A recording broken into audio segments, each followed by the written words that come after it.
man speaking in the city square, trying to tell somebody that he cares.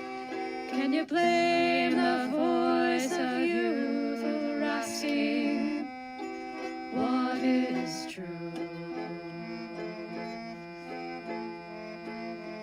Yeah, the ones that you're calling wild are gonna be the leaders in a little while. When will the lonely voice of youth cry, what is true? This our world's waking to a newborn babe, and I solemnly swear it'll be their way.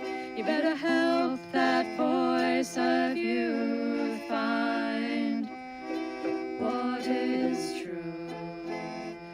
And the lonely voice of youth cries, what is true?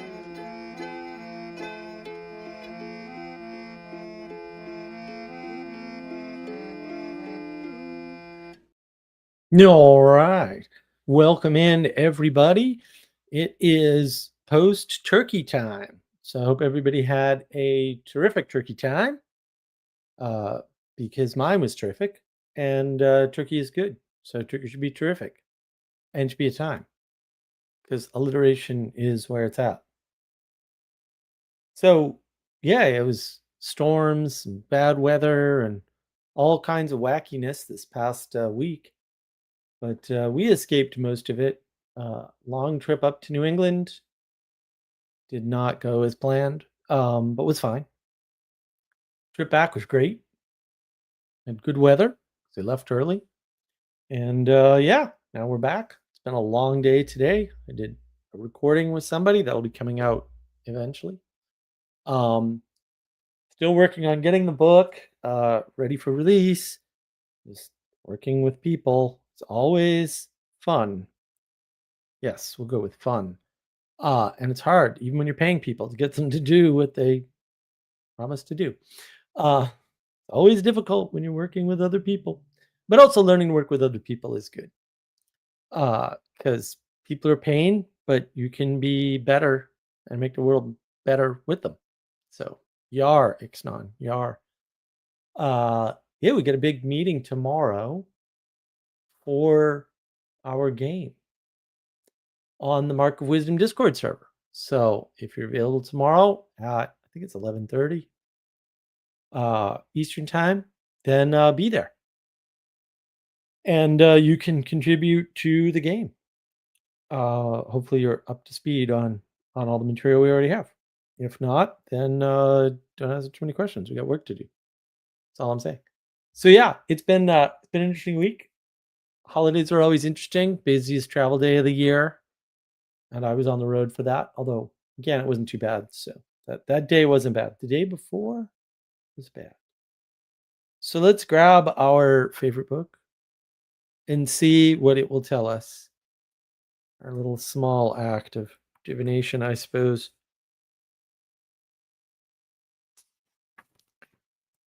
It takes extraordinary wisdom and self control to accept that many things have a logic we do not understand that is smarter than our own.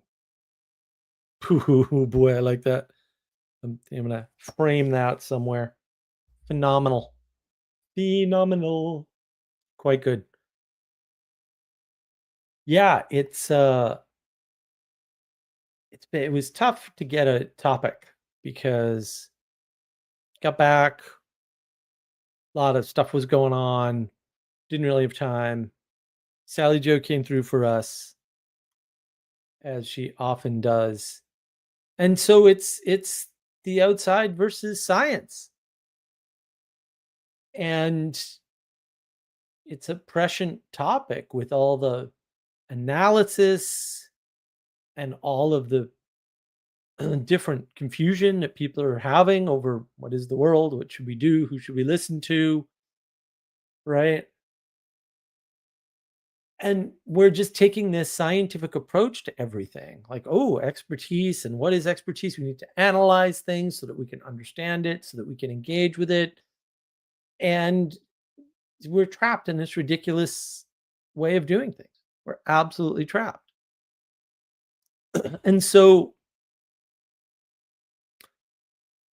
let's define our terms. Let's just say that outside is reality.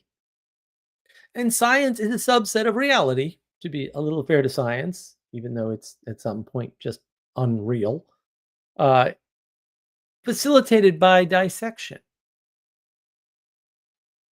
And because science is a subset of reality, in order to do science, you must be in something smaller than the outside, than reality. The lab, usually. Now, observations, which is how science should begin, right? Those should happen outside in reality. And science should be reflecting the outside and understanding something about it through dissection. Now, obviously, we'll have limitations in doing so, but that's kind of how it should work, right? So these observations are pondered and taken into the brain. Maybe they shouldn't be, by the way, right? A question is asked and it's brought into the lab. So you can do an experiment to validate a prediction. That's what it's all about. And interestingly, this came up in my earlier conversation today. Brett Weinstein he talked about this quite a while back, some number of years ago, because I haven't been listening to him for some time. The sequence is observation, random idea. If you can make a falsifiable test out of it, then you can have a hypothesis. And then the best hypothesis at any given time for the same observation is a theory. If you only have one hypothesis, maybe it's not appropriate to call it a theory because it's not in competition with other hypotheses. But that form of validation of your prediction needs to be transportable to other people. This is where the white paper comes in.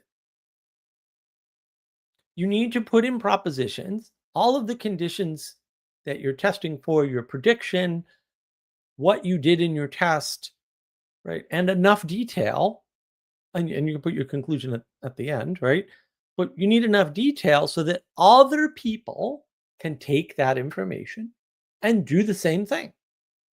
And maybe they come to a different conclusion. Maybe they get different results. This is the replication crisis. But they have to do the test too. You doing the test and writing the white paper is not science. It's not complete. If it's not transportable to someone else, and if they didn't get the same results, and maybe if they didn't come to the same conclusion, it's just your fantasy at that point. For real. It's just your fantasy. Right? Everything else, just information transfer. And whether that information is correct or true or accurate, that's up in the air until it's validated. The replication crisis in science is just science not following their own rules. Technically. They called a bunch of things science before they were replicated. They weren't science. It's just fantasy. Sorry, bro. Not science until it's replicated. Why do you have all these papers and then not replicated and calling it science? Not every white paper is science. Sorry. It's not authoritative, or it shouldn't have been. And you want me to believe the science when you're not even following anything that would give me any confidence that what you're saying is true or real or applicable to reality? Because even if it's science and it's true, is it applicable? Because most science, who cares? Science doesn't change the world. It explains discoveries that other people have made. Right? It's not like Thomas Edison had like Maxwell's equations in mind when he invented the light bulb, or the transfer of electricity as such. That wasn't done through science. Did he do science? Yeah. When he made the light bulb, he tested every component that he could, except he didn't have a hypothesis about what would work. He just tested everything he could possibly find. Well, that's kind of science. Science didn't do that, though. Science didn't give us electricity, and science didn't give us the light bulb. And science didn't figure out how to transfer electricity. In fact, the scientists couldn't tell people how to do it. The history of electricity is fascinating. There's Faraday doing all these tests. There's Maxwell putting him to very complicated math, some of which is wrong, by the way. And then there's a bunch of people implementing this to try and build an Atlantic undersea cable, and it doesn't work. And then it's I think it's Alexander. Heavisides? It's Heavisides, anyways, his last name. He's the one that makes the math accessible and workable. None of those people would qualify as scientists. There were no white papers involved. Maxwell's mathematic equations were useless, ultimately. Now, they can be used, but people that were using them at the time,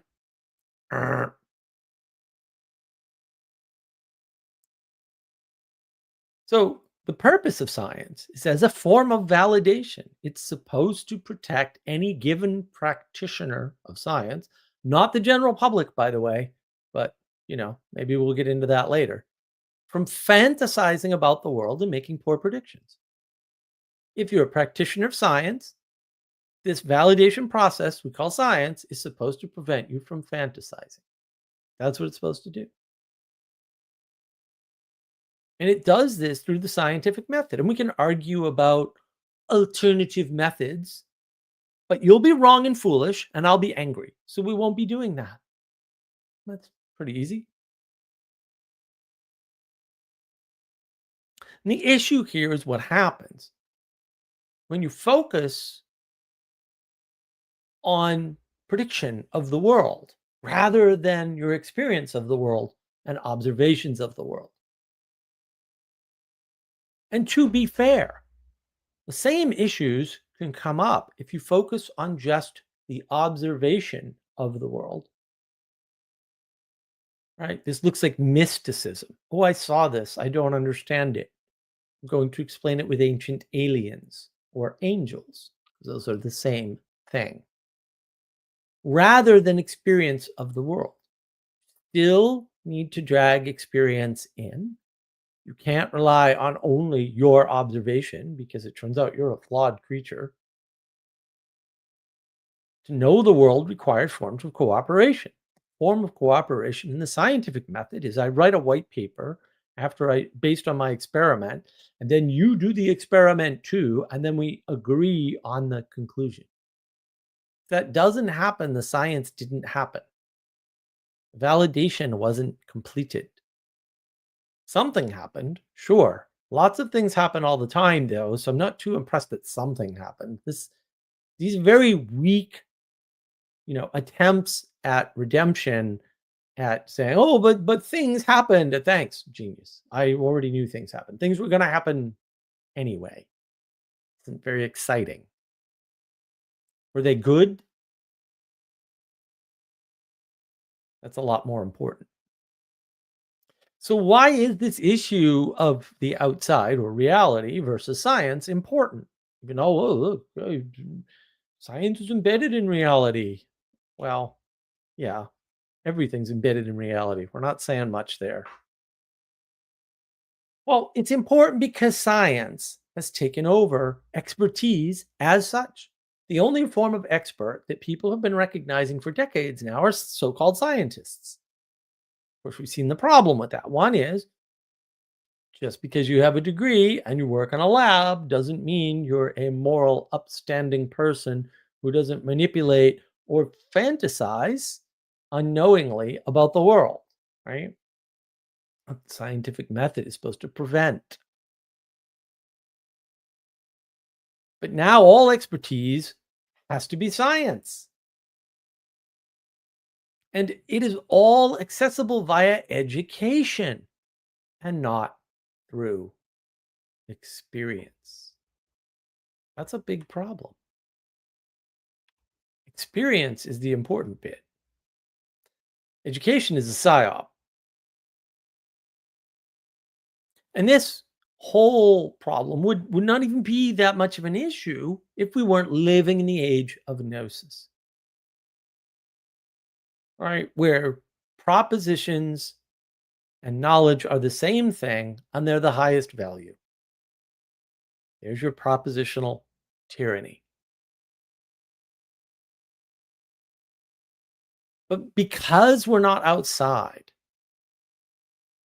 where true knowledge comes from experience of the outside, we can no longer calibrate our BS detector.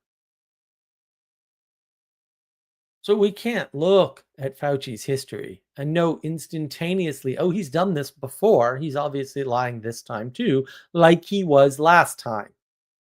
Why you can't do that? This guy pulled this whole thing before, and he's doing the same thing again. Maybe we shouldn't listen to him. Why was this hard? It wasn't hard for me, by the way, but well, this escaped everybody because he gave us a bunch of propositions as a scientist. And then he claimed he was the science. Okay. Something about playing God. I can't quite put my finger on it. You don't have a BS detector if you're sitting reading books, if you're on the internet having debates. Those things will not give you BS detectors. You have to be outside. And this is only one aspect of sense making, this BS detector stuff. You can't calibrate your BS detector for complex systems, right? In other words, systems that operate outside of logic, reason, and rationality. Without being outside, having experiences, not predictions and not only observations. Don't sit there and go, "Ooh, I'm going to observe what other people do and draw my own conclusions about their experiences." Oh, really? People are doing that too. They're getting on YouTube and saying, "I observed this and this is what happened." Is that what happened to them? Or is that what you think happened in your head because you weren't participating and you don't know? Hmm.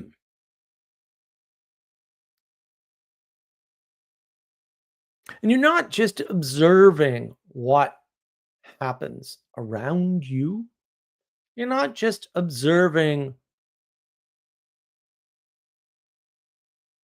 the world as such with you outside of it. You're not some detached body in the world. You have to experience what happens to you, what happens with you there as the result of your presence and in your absence. That's the way to calibrate your BS detector. People are complex, and the world is complex. People that are talking about the world better have the skills to do so. And most of the people talking about the world don't have the skills to do so. It grinds my gears when people start talking about, oh, the algorithm. And I'm like, you don't know anything about algorithms. And I do, so I can tell. Like, I who doesn't know anything about algorithms can't tell if the person talking to them knows anything about algorithms or not. Right. Right. It's an asymmetrical relationship. Everybody who doesn't know about algorithms can't discern if even I know about algorithms because they don't know about algorithms. Oops. But all the people that know about algorithms, we do this. Oh no, they're going to talk about the algorithm again. And we all know, we're all thinking the same thing. Algorithms don't solve the garbage in, garbage out problem. That's independent of your algorithm. I bet no one mentioned that to you.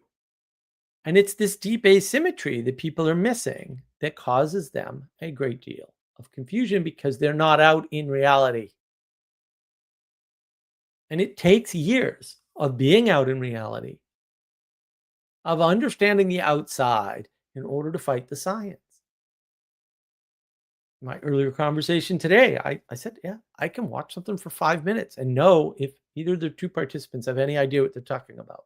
And therefore know if I want to listen more. There's, quote, a trick to that, although it's not a trick. And the fact that other people can't do it means they go, well, you're full of it. You can't do that. No, I can. And I'm very good at it. And it's not perfect, but it's close enough. And the fact that you can't, I feel bad for you. That's very sad. But and maybe this isn't the case. Maybe you'll never be able to, but you can certainly try to gain that skill. Because there's a lot of content out there, especially on the internet, right? It's already more content than anybody could watch in their lifetime. You got to filter it. If you don't have a BS detector, you're not going to be able to filter it well. The science won't tell you. Oh, Huberman's good to listen to because he's a science guy and he's using the white papers and Peter Attia. Yeah, say Attia was wrong about a bunch of stuff, but he never backed down on any of it. He doesn't talk about it anymore, the stuff he was completely wrong about. And fair enough, that's good. I think he's a decent guy, don't get me wrong, but also that happens. And it happens because these science things should not override your experience. It's not bigger or smarter than the outside. Just because it can tell you something very detailed about the world doesn't mean that it knows about the world. It just means that science is dissecting something and telling you something very small about a very small piece of a much larger picture. And you'll notice a lot of the people who say things like, well, we can't know reality. They all seem to be science people. Well, you divided it up. So if you just cut it up, and that will be arbitrary because you don't know what the hell you're doing. Of course you can't know reality. You've cut it into pieces. You can't know things by cutting them into pieces. You can gather information about them, but they're not functioning once you dissect them. You don't know the cycles by dissecting the seasons. Science turns everything linear and discrete. The world is not linear or discrete. And now you begin, I hope, to see the scope and scale of the issue. Without outside, you cannot properly calibrate your poetic way of informing the world. You have no true knowledge. Only propositions, hence the propositional tyranny of science, of institution. And what are we suffering from? Oh, we want to tear down the institutions because they've failed us. What failed us? The science failed us. And we recognize that as a propositional tyranny at some level. And we go, aha, the propositional tyranny, we've got it. All we have to do is tear it down. Get rid of the institutions. They're elitist anyway, by definition. Of course they are, right? We'll get rid of the elite. We'll all be equal in squalor and hell forever. No, thank you. Still haven't gotten out of the propositional tyranny of the age of gnosis, by the way, because you're trying to know how the science is bad and fix it. That's not the correct answer. You're still stuck in gnosis. You're still stuck in this knowledge is the highest value nonsense. The highest value is building something in silence without telling anybody about how you did it. It's the opposite of science. And when you're stuck with only propositions and knowledge as propositions, you start thinking middle out because you put yourself in the center position to understand everything. You can't understand everything. In fact, if you can understand anything, that's enough of a miracle that you should be grateful for it and move on with your life. Instead of spending time constantly trying to understand more and more things. Who cares? You're starting to reason using logic, reason, and rationality, which is available to everybody, to be fair. But you're doing it from your personal predictions, from your personal private perspective. You're putting things into propositions, and then procedures come along. And that seems like an upgrade from the propositional tyranny because now we have procedures. You're stuck in the procedural tyranny because you're still in the age of gnosis. And then you notice the procedural tyranny and you say, where does this come from? Oh, machines. It's all machines, like Paul Kingsnorth says. Corporations are just in it for profit. See, I understand this now. Okay, genius. Let's suppose you're right. And corporations only care about profit, even though there's ample evidence that that cannot possibly be true for most corporations. Now what? Do you just not do that anymore? Do you complain about it until you die? Who cares? It's not important. Even if it were true, you're not going to fix it. No one's going to fix it for you. You're stuck in the middle out. You did that to yourself, though. And why does this happen? Because science is a diminishment, a dissection of reality. It's a subset. It's a downgrade. Upgrading from a downgraded state or starting point is not a big plus. Oh, you know what the problem is? Science doesn't talk about qualia or relata. Okay, sure. You mean quality and relationship, but you need fancy science words to sound important. Yes, I agree. Dissection, which does away with quality and relationship, can't tell you about quality and thanks, genius. I don't think I could have figured that out by myself. What are you going to do? The core of science deletes those things so that it can know something very specific about a very small part of something. You did that to yourself. You can't add it back in. It's excluded by the structure that you're in. You're not going to work your way out from the ground up, emergence, into discovering the science of qualia and relata. That's not going to happen. It's a ridiculous way to think. It's completely irrational, illogical, and unreasonable. Which are your tools? You should be able to figure that one out using your own tools. Right? Gödel's incompleteness theorem. Oh no. It was all right there all along. And sure, the procedural tyranny is an upgrade on the trap you're already in. You go from the propositional tyranny, which is fundamentalism, right? It's one way we talk about it. It's not the only way, but all fundamentalism is part of propositional tyranny, to the procedural tyranny, which, one form of that is legalism. Oh, we want the law to solve everything. We had this great war. It was terrible. People did awful things we don't want anybody to do again. I know. We'll have the Nuremberg trials. What a stupid idea. Oh my goodness. Why would you take a lesser thing like a legal system and apply it to a larger thing like war? War, technically, is the breakdown of contracts between entities with differing individual legal systems.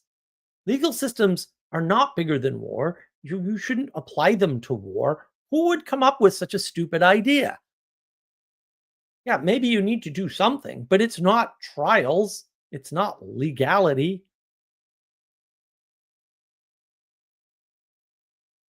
The trap's just as bad, but you have more options. Oh, now we can use legalism to get out of this. We can use legalism to tear down the elite. Well, we'll release those Epstein files. Ain't gonna have the effect you think. So it seems like a huge improvement, but absolutely nothing has changed. You're still stuck in the sciencey proposition tyranny.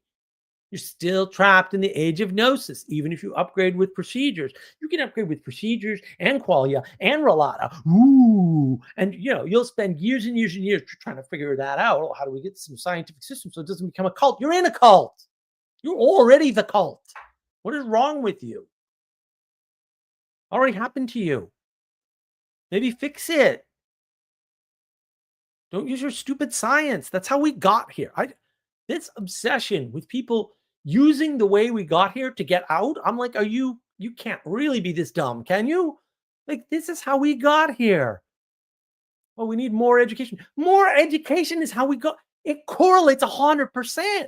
Clearly, that's not the answer, guys. Clearly. Oh, we need more information availability. Oh, really? I remember this story from when I was young. Well, now I have it. Oh, look, everything's on fire. But we all have this. Clearly, that wasn't right either. Same people. I just come up with a new scam. It's a scam.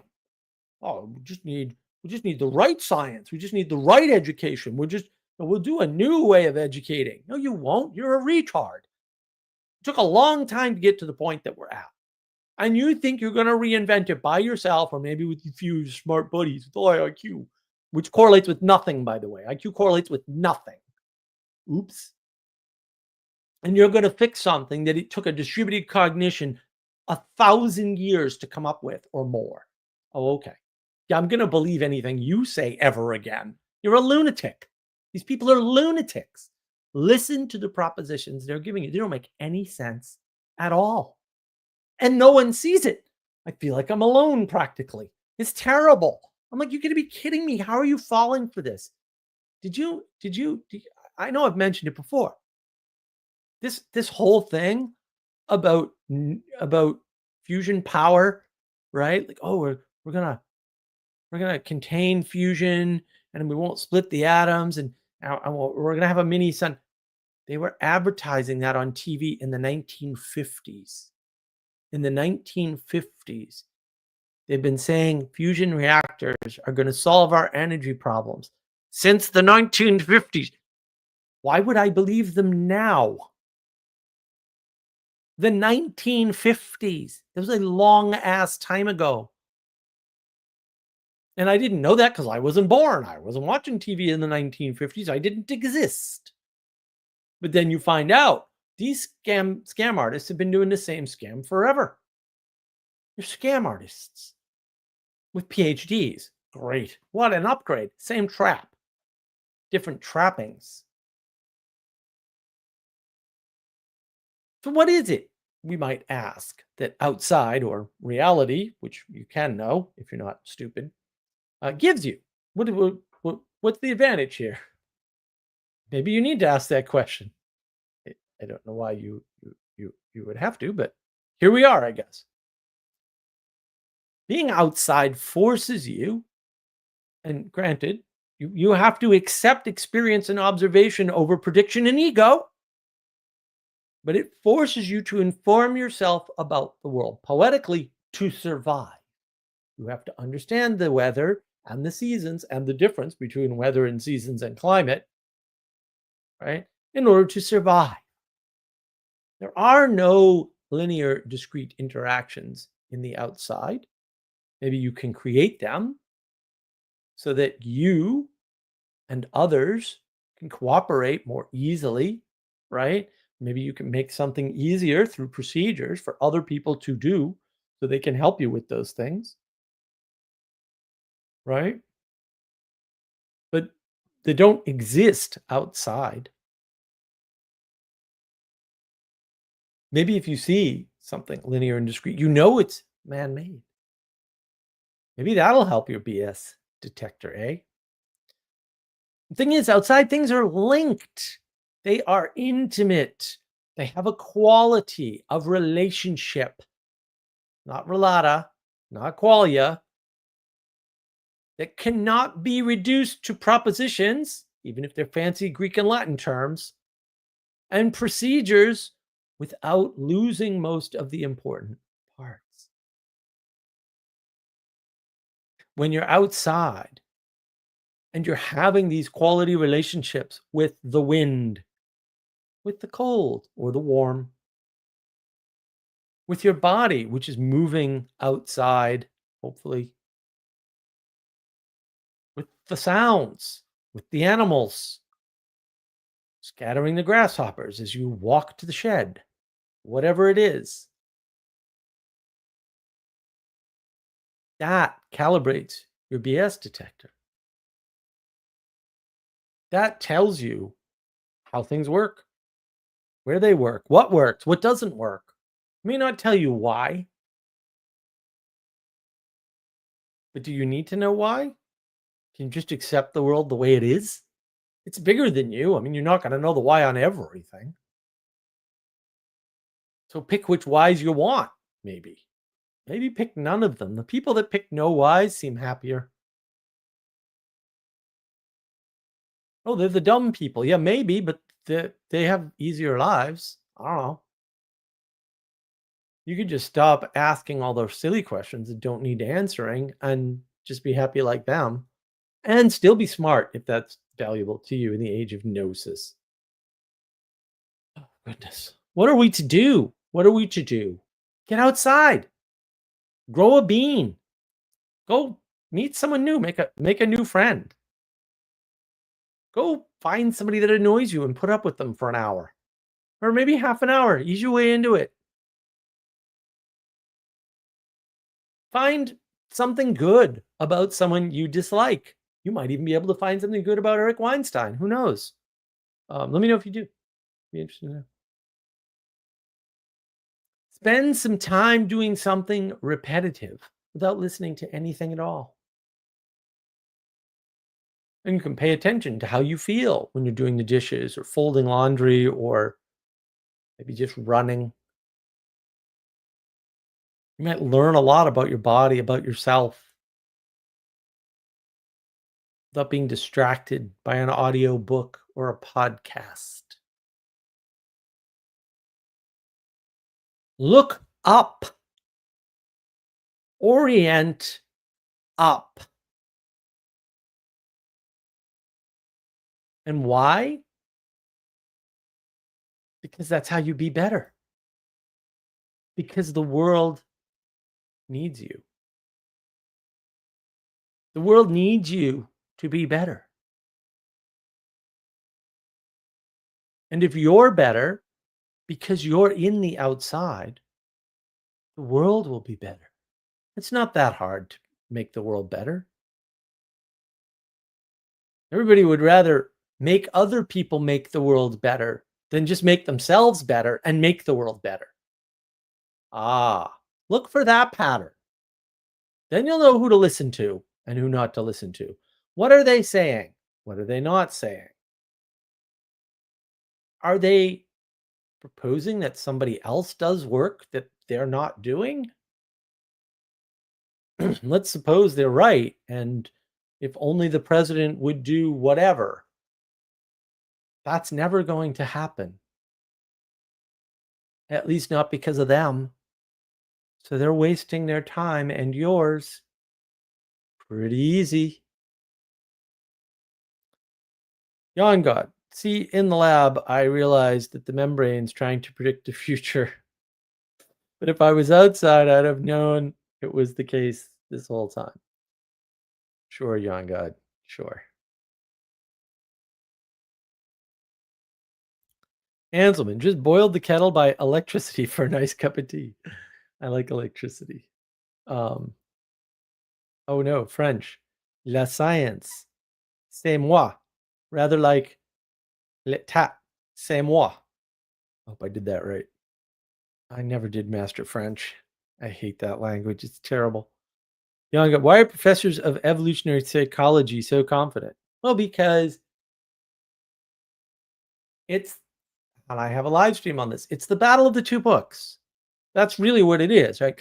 When you fall into fundamentalism from Protestantism, you end up in the battle of the two books, which means the queen of the sciences is evolution, because evolution talks scientifically at a scale that no other science talks about, except physics, but physics has failed us. And this is the problem. Physics has failed us. The singularity didn't come to be. And so now the people with our science talks not just about material things and atoms and the beginning of the universe, it talks about life.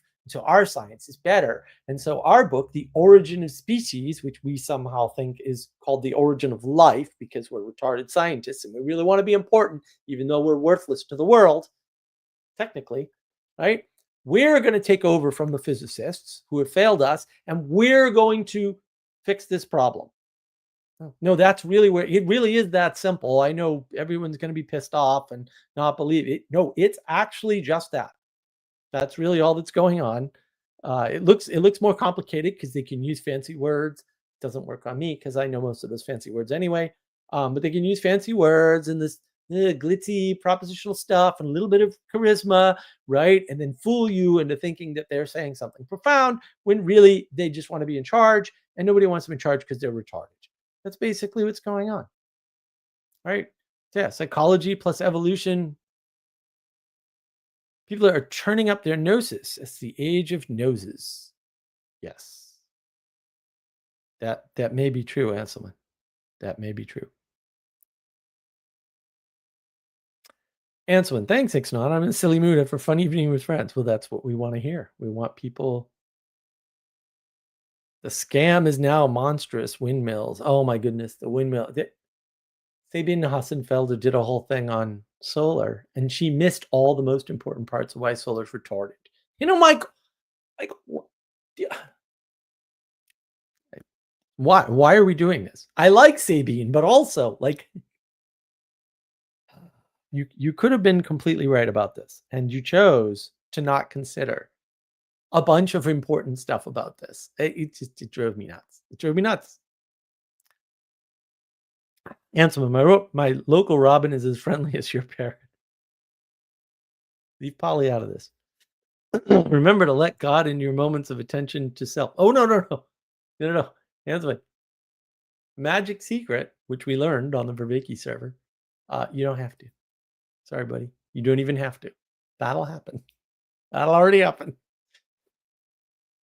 I know a Kazakh guy, young god. I know a Kazakh guy who knows a lot of Matchbox tricks. Oh, wait. The kids used to learn outside before the internet. Right. Well, they did. Answer, our local childhood country paths are now rather overgrown. Yeah. Well, they are, because everyone's in Minecraft building their own. How did scientia, meaning knowledge and skill, come to give the name to science? I don't know.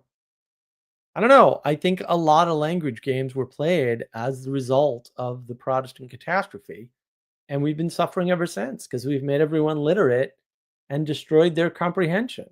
And now no one knows how to comprehend the world. They know all the words, they don't know how to use them. Oops, Sally Joe. Ansman, get a machete out and open them back up. Yeah, there we go. Will do, Sally. You've been walking them again recently. Yeah. No, that is awesome. I agree. It's important stuff. Sally Joe, I'm having to sweep all the cobwebs out of what home too. Yeah, it's a challenging life is for. Yeah. Look, you have to cultivate the world. Otherwise, the world will eat you. I mean that technically. Right? You have to cultivate everything. You have to. And we've stopped. Right? We've put all our time, energy, and attention. You want to know more about that? I did a video on that recently. You have to put it somewhere. And if you're putting it into computers and electronics and fantasy worlds, and I'm a big fan of computers, obviously, then where's the rest of the world? You know, and when I can get out and cut down trees, which I need to do, I do. I do. You know, I wish I could do that more when I wasn't sick. I could do it all the time. And I did. Not that I didn't also do my computer stuff, but those were better days when I didn't have to sleep so much and wasn't sick all the time. We're not in those days. We're cultivating the wrong things. We've left the formation of an entire generation or maybe two to themselves. And now they're not formed, which means they're not adults. which is why the movies and the media are skewing younger and younger and younger and younger, because we didn't form them into adults. They didn't form themselves into adults, because you can't form yourself. That doesn't make any sense. And their formation was incomplete. They are immature. I have a live stream on that too. Maybe I need a video on that. We'll see. We'll see. Hopefully we'll get a bunch new people on the channel soon after this new interview comes out, and we'll see where it goes. I never know what points, all of which are blindingly obvious to me, unfortunately, people need to understand. To all of this is very, very simple to me, and the fact that it's not to everybody still puzzles me every day.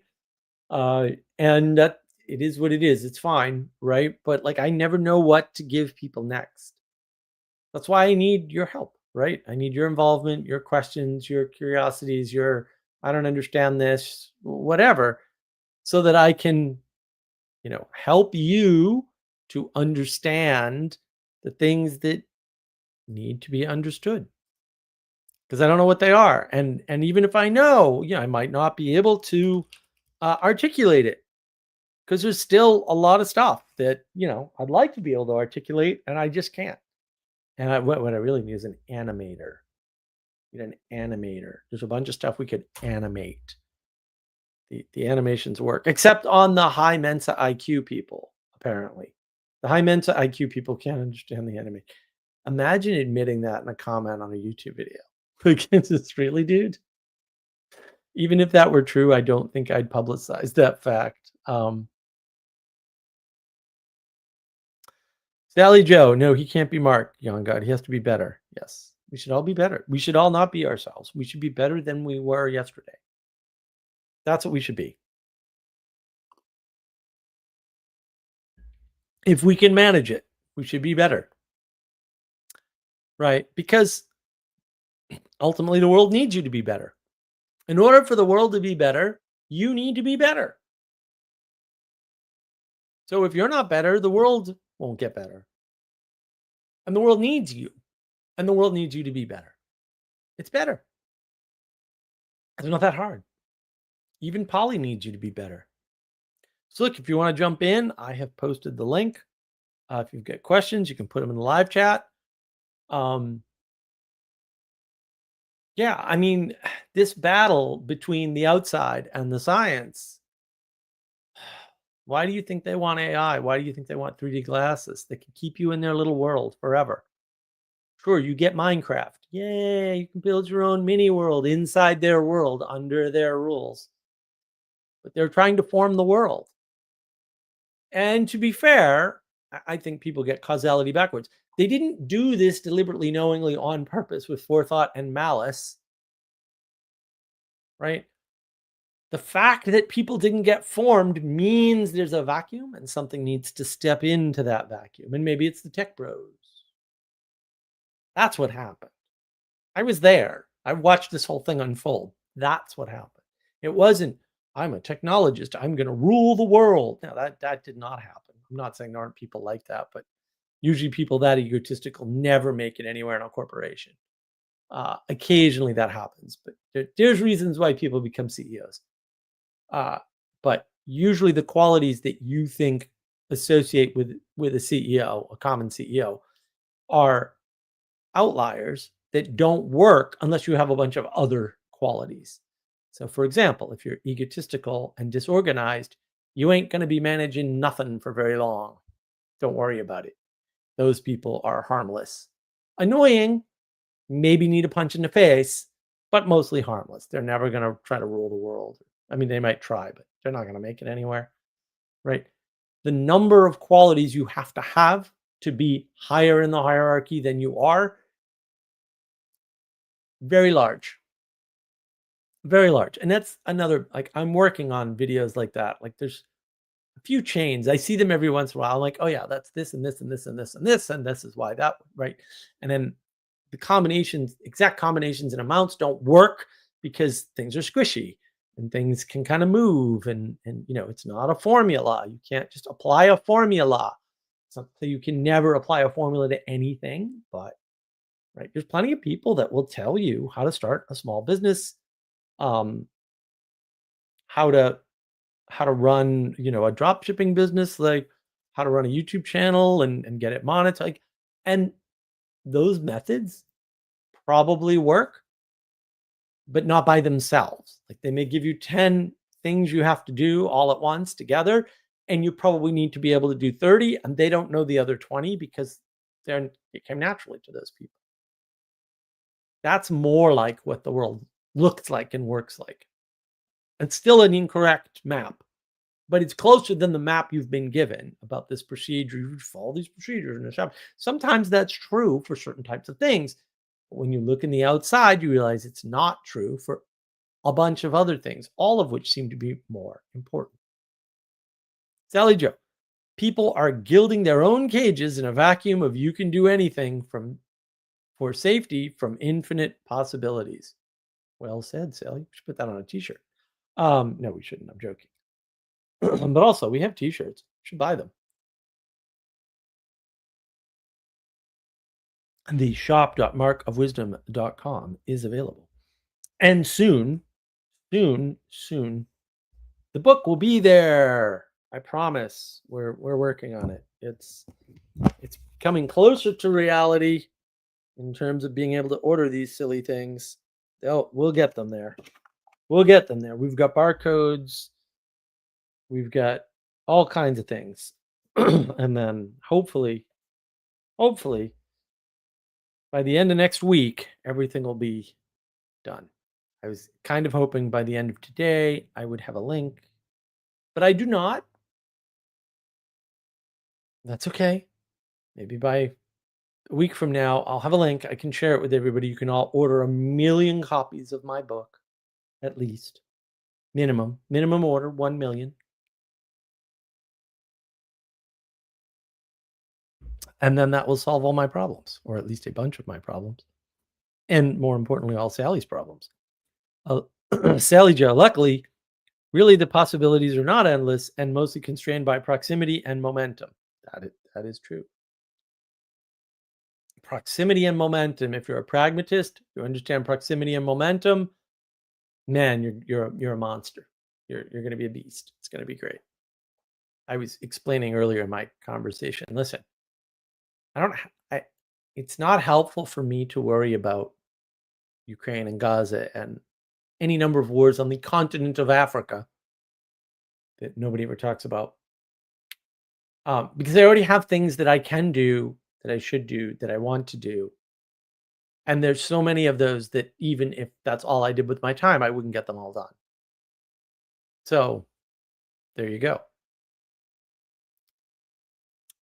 Young God, the path of least resistance is for lazy bones, and the path of most resistance is for masochists. No. It feels good to get stuff done. Sally Joe, order copies of the books for your enemies. Yes, send your enemies copies of my book. An excellent plan. Make sure you have a lot of enemies. Just keep ordering. Keep the orders coming. Soon as we get the order, so upset. I'm just like so close. And it's just every time I think we're 1 step away, we're 4 steps behind where I thought we were at. That is because people suck. Even really good people who are doing good work. Sally Joe, get more enemies and send them more books. Yes. Or friends, whichever is easy. Well, it's probably easier to make enemies than friends, Sally, but fair enough. Optionally, you can make friends and send the book to them. Yeah, and I'm really hopeful, and we're gonna work on the game tomorrow, and I'm hopeful that the game um when I looked at what the AI and I had wrought together in this game, I was like, well, actually, this is much better than what I thought it would do. So I'm very excited, and hopefully we'll make enough progress on the game after tomorrow's meeting that that will get close to reality. And as frustrated as I am with my current publisher, um, they're excited to publish our game. So we got to get this book off, and we got to start the other book, and we got to get the game going, which thankfully I'm not entirely responsible for, which is excellent because having a hard time remembering to cut my trees down. Um, Yeah, we'll get more books and we'll get the game. We'll get everything out. Uh, we got some progress, some momentum going here, so we'll keep it going. Anselman, fancy Latin motto: Nec sire fas est omnia. It's not permitted to know everything. Is that to know every? Yeah, it looks roughly correct. My Latin is still terrible. I mean, I did fail Latin. They gave me D's. My I mean, I did put in the work. I put a lot of work into learning Latin. I'm just terrible at because it just, the nominative case. I'm like, what are you talking about? Like, who talks like that? What's a nominative case?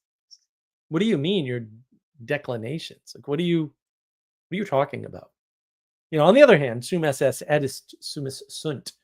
Like, sure, I've got the verb to be down, which is a very funny verb, by the way. It's kind of an unusual term.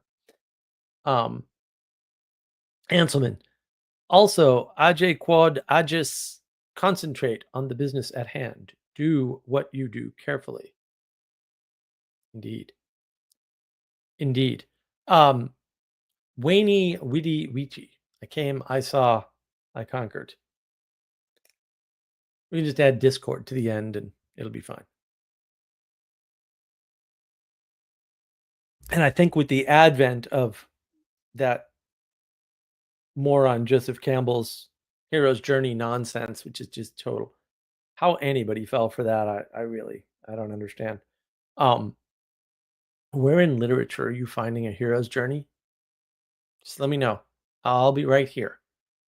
Um, I've asked that question of hundreds of people, by the way, most of whom had advanced degrees. Still waiting for an answer, guys. Just saying. Um, that's what causes people to like Minecraft.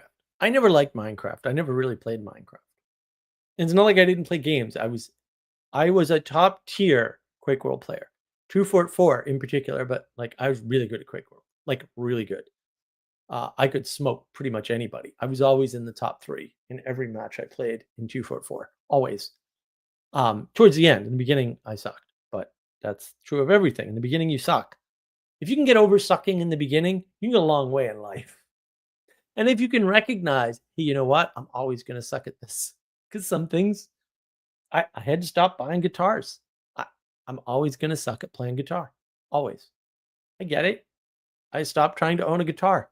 My life has been better since then. It's not going to happen for whatever. I mean, I have short girl fingers, so that's part of it. But there's probably other reasons why I'll never be good at guitar. So you focus on the things you're good at and ditch the things that you can't make progress on. That's fine. And everything gets better for your life. Like instant improvement. And that's the thing. When we're stuck in science, we think we can science our way to victory on everything.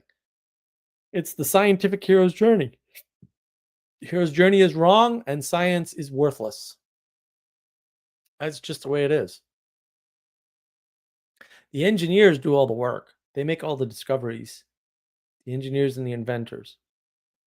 Scientists come along and improve the engineering.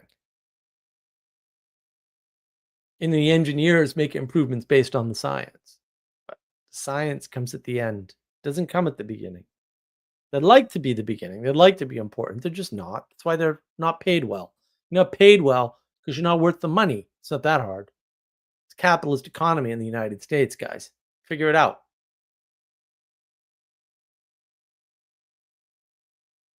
Oh, teachers are underpaid because education is the most valuable thing. No, it's not. Clearly not. Could not be. I need to eat. I don't need to learn to read. It's that simple. And if I don't know how to grow food and I need to know how to grow food, knowing how to read ain't going to help me. Because you can read books on agriculture all day long. That doesn't mean you can grow anything. It's a big problem. Sally Joe, 2015, could never play Minecraft again right before finding Peterson. Yeah, there you go. There you go. Just wanted to make real things. Yeah, Peterson's got a definite way about him. I didn't get into it today. maybe I need to do a fourth Peterson video on what did he do sort of thing. He's got a way of pointing you at the positive aspect of building things in the world rather than thinking about things in the world. I mean, there's really no value to knowing how a browser renders a page, right? At least outside of being somebody who's going to write a browser or improve a browser, right? Or design a similar product. It's a vanishingly small number of people, right? We're talking about a handful of people. And it's interesting too, because if you kind of engage correctly and you live long enough and all that stuff, you can kind of see how small groups of people move things. And it's very small groups of people. Look, I was at the GNU Labs with Richard Stallman before it was open source. It was still free software. It was the Free Software Foundation. I knew all those guys. Like, I actually knew all of them. Like, I saw them change the world, and they did. There's no question about that. But it didn't last long before it got hijacked. It didn't last long before the businesses took it over. And I'm watching the same thing with the crypto. A handful of crypto guys that make a few $1,000,000, good for them. But then all of a sudden, what's happening? Well, the banks are now in the crypto business. Now the crypto guys can figure out how or why. And they're like, but we thought we were the anti-bank. You're not the anti-bank. It's not going to happen to you. You're trying to compete with the banks and you think you're different, but you're not, because banking is a principle. Who runs the banking might change, but the principle ain't going away. You could get rid of all the institutions that are called banks or all the institutions that are called the academy, and that pattern will reinstantiate itself, only it might be a lot worse. The odds of it instantiating itself a lot better are very small because the distributed cognition through time made that work. Are you sure you're smarter than a distributed cognition through time? Because I'm sure you're not. Just going to tell you right now, like, you're definitely not. And maybe there's an outlier here or there, but you're not them. That's for sure. And that's important to know. And look, outliers have destroyed the world. You look at a guy like Otto von Bismarck, completely ruined the world. What a catastrophe. Napoleon, catastrophe. Einstein, catastrophe. Their exemplification in the world was awful for all. And where those three people were suffering more from Napoleon, Bismarck, and Einstein than from anything happening today. And ultimately, they're all born of the mistake that Henry VIII made. That's what happened.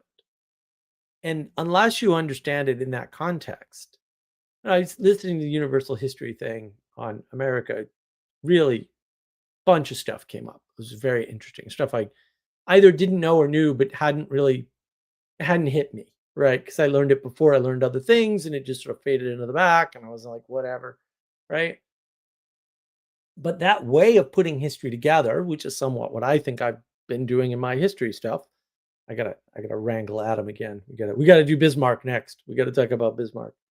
Um, I think that's really valuable because I think that when they divided up and taught history the way they did, they wrecked everyone's ability to understand the world correctly. You want the sense-making crisis? It's from education, which should have been formation, and it was done in a scientific fashion to avoid the so-called wars of religion, which were entirely Protestant wars, by the way. Protestants love to fight each other. I mean, that's a big problem. That's a huge problem.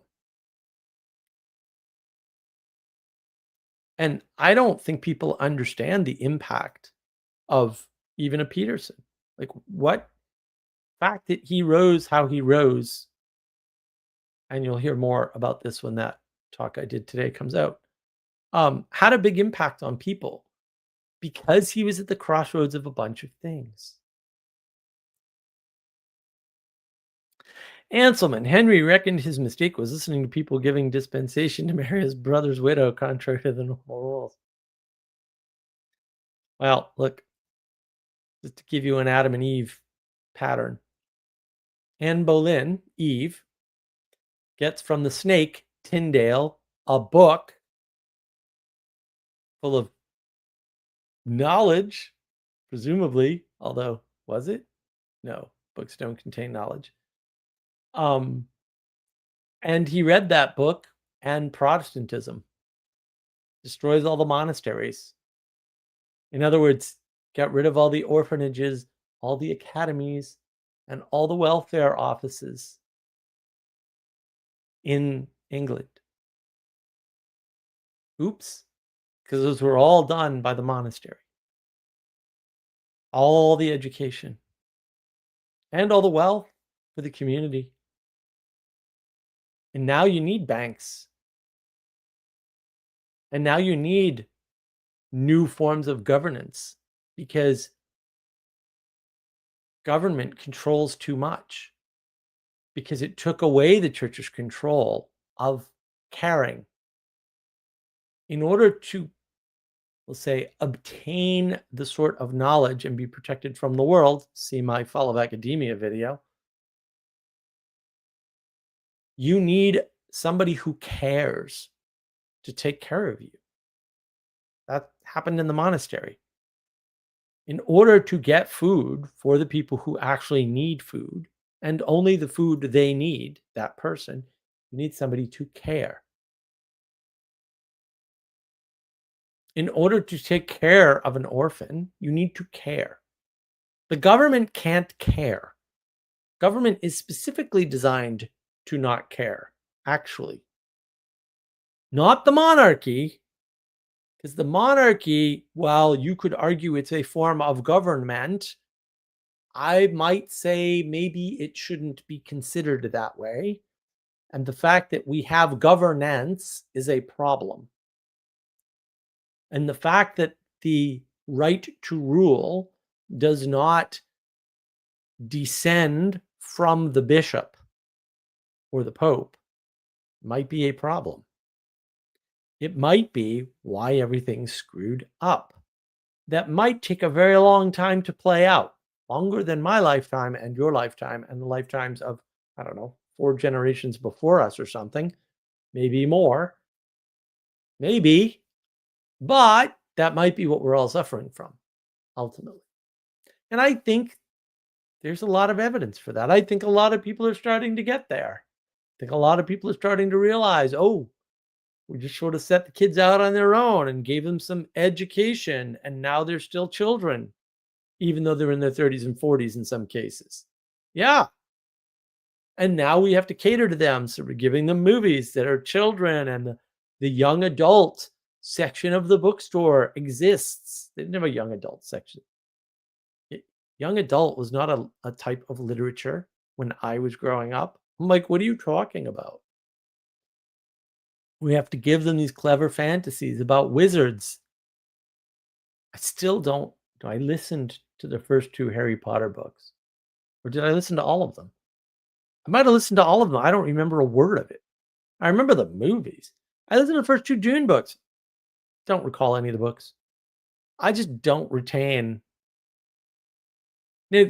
Now, I listened to Geddy Lee's autobiography. I retained all the important parts of that. Interesting, right? I listened to this whole story about IBM and early history of IBM, which I'm embarrassed I should have known about and didn't. I retained most of that. That was pretty good, actually. I listened to Anthony Bourdain's Meaning Crisis. You want meaning crisis? You want the meaning crisis symbol for today? Anthony Bourdain. Wow, that was amazing.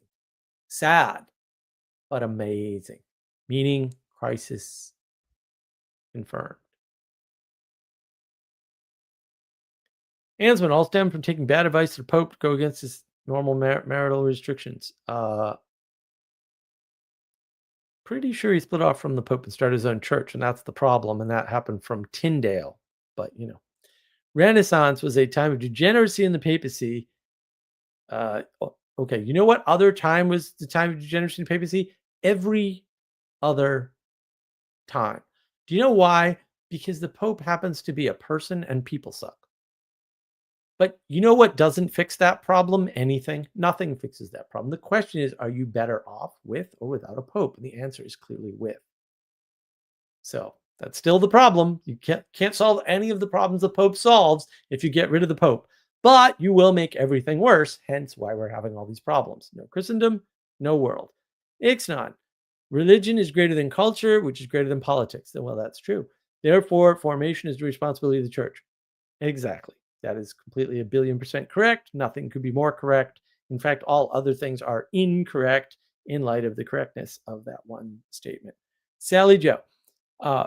One little woman in the South whose dad died and left her failing cotton plantation, imported indigo, and has left us all wearing blue jeans for a century. Our actions have ramifications. Yeah, well, and the books nowadays have to conform to the UN Sustainable Development Goals and gender ideology. Well, yeah, because we don't listen to the Pope, who could put an end to this instantaneously. And maybe that wouldn't work to do now. There was a lot of discussion today too about we can't go back. And I was like, no, we're going back. The question is, do we go back through collapse? As Jared Diamond wrote a whole book about. After Guns, Germs, and Steel. He had a third one too. Can't remember the other book. I read them all actually. All three of his important books. Or do we very carefully cut out the things that are obviously bad and go back that way? Because we can't just keep moving forward forever. That's a problem. And yeah, look, Hanselman, if books are important, somebody's going to manipulate the books.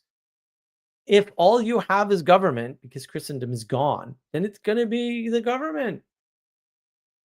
And people are going to get into the government for the purpose of doing that. Hitler and Stalin did this. They knew what was going on. They understood the age of Gnosis. They're like, oh, we're in the age of Gnosis. All we have to do is manipulate the smart people, the intellectual class. And then we can not only foment revolution, but we'll be in charge and we can shoot those pricks when we're done. And they did. Everybody who didn't cooperate with them, who contributed to their rise to power, who discovered like, oh, wait a minute, we were duped by the trick of socialism, which I have a video on. No, really, watch the video. It's rather good, right? Oh, someone has to be in charge. Well, we didn't want these guys in charge. Oh, too late. They duped you because you're retarded. And they were geniuses. Like it or not, both geniuses. And now it's too late. Everyone else that followed the pattern was just following the pattern. They made it work. That's a big difference. Maybe they're not the only ones, but whatever. It doesn't really matter. So yeah, libraries are being coerced, of course, because they're seen as important. I don't think they're important, and maybe they're important enough to preserve, but there's no one there to preserve it from the government because you don't have a contrasting force anymore because Protestantism did away with that. And in fact, we shouldn't have the government, but we do because Protestant did away with the monarchy. Now, granted, that happened by accident and they didn't know what they were doing because they're retarded, but also don't do things when you're retarded, right? Do the things you're good at. Luther was a moron. People should recognize that. He recognized some of it on his deathbed. Fat lot of good it does the rest of us. Anselman, the modernist present popes are on board, but no, I don't think they are. I think you're just misreading what's happening. Catholics, unfortunately, have a problem. The problem is called ecumenism and lack of burning people alive, which, should be back on the table because there's plenty of people like Epstein that maybe a public burning wouldn't be a bad thing. Maybe that would fix a bunch of problems because if you keep letting people do bad things and not punishing them over and over and over and over and over again, you're going to get more bad things. This really isn't that hard. And Like, still, no one's talking about this. Let me be clear. Let me be 100% clear. If you don't punish bad behavior, you're going to get more, and it's going to get worse. How do I know? Because that's happening right now. Has been for decades, by the way. I don't know why this isn't clear, but my goodness, of all the things to not be clear, holy cats. Oh, we're just going to bail out the banks when they lie to everybody about what they own for mortgages. What? Why? Oh, this pilot crashed a plane. Let's give him another plane to crash. That's Taleb's allegory on that. Yeah, let's not. Yeah, I'm sad that because we won't punish people, in small incremental ways, that now we just need to punish them in the worst possible way. Also, you don't have a choice. Let me just explain to you historically how this goes, because this is 100% clear from reading the history book. Just one once ever will do. Thank you very much. When you abrogate justice, you get war. In all cases, period. End of statement. Could be civil war, which happened in the United States due to an abrogation of justice, by the way, rather specifically. This isn't that hard to figure out. It's not like we don't know or can't understand or don't see this. It's perfectly visible. You have to punish bad behavior or you get more bad behavior. Nobody wants to talk about who's going to punish whom for what. They're going to worry about the Epstein files, where no one broke any laws that isn't already in prison or maybe dead, maybe not dead. Who knows? This isn't doing you any good. There are people right now stealing from other people in public, lying about being the science, supporting gender ideologies that are false. They all need to be rounded up and thrown in prison at the very least. And we're not doing that because we're worried about the damn Epstein files. What are you going to do? You're not going to do anything to those people. You don't have a legal recourse to them. Leave that alone. Go after the people you at least have a legal recourse for, because you could do that tomorrow. Or we could argue about the Epstein papers forever, I suppose. They released the CIA documents on the all the documents for JFK. What good did that do you? Nothing. You got the gnosis and nothing happened. Why? Because you're living in science where knowledge is some value. You're not living in the outside where the only value is in doing stuff. Get it done. Want to focus on more knowledge, or what else can we expose? Can we expose the weird rituals that the OpenAI engineers were doing when they were developing the AI? Maybe, but what good will that do us? Can we expose who's responsible for masking up? Who agreed with Fauci? Can we just throw Fauci in jail already? My goodness. Seize his assets, throw him in family assets. Family assets. For all of these people, family assets seized immediately. Gone. You are now impoverished. Sorry. Otherwise, it's war, guys. Do you want to kill a bunch of innocent people, or do you want to punish the guilty? Let me know which way you want to go on this one. I know which way I want to go on this one. I would prefer to just punish the guilty people, because war is messy and a lot of innocent people die and a lot of not innocent people die. I would rather have fewer deaths, much more targeted, and a bunch of people impoverished than a bunch of dead innocent people. That's just my preference. Maybe I'm a little weird here. I don't know. But doing nothing is not going to last forever. Eventually, it's going to be war. Because you want to know things. I know enough. You only need to know enough to act. Then you got to act, though.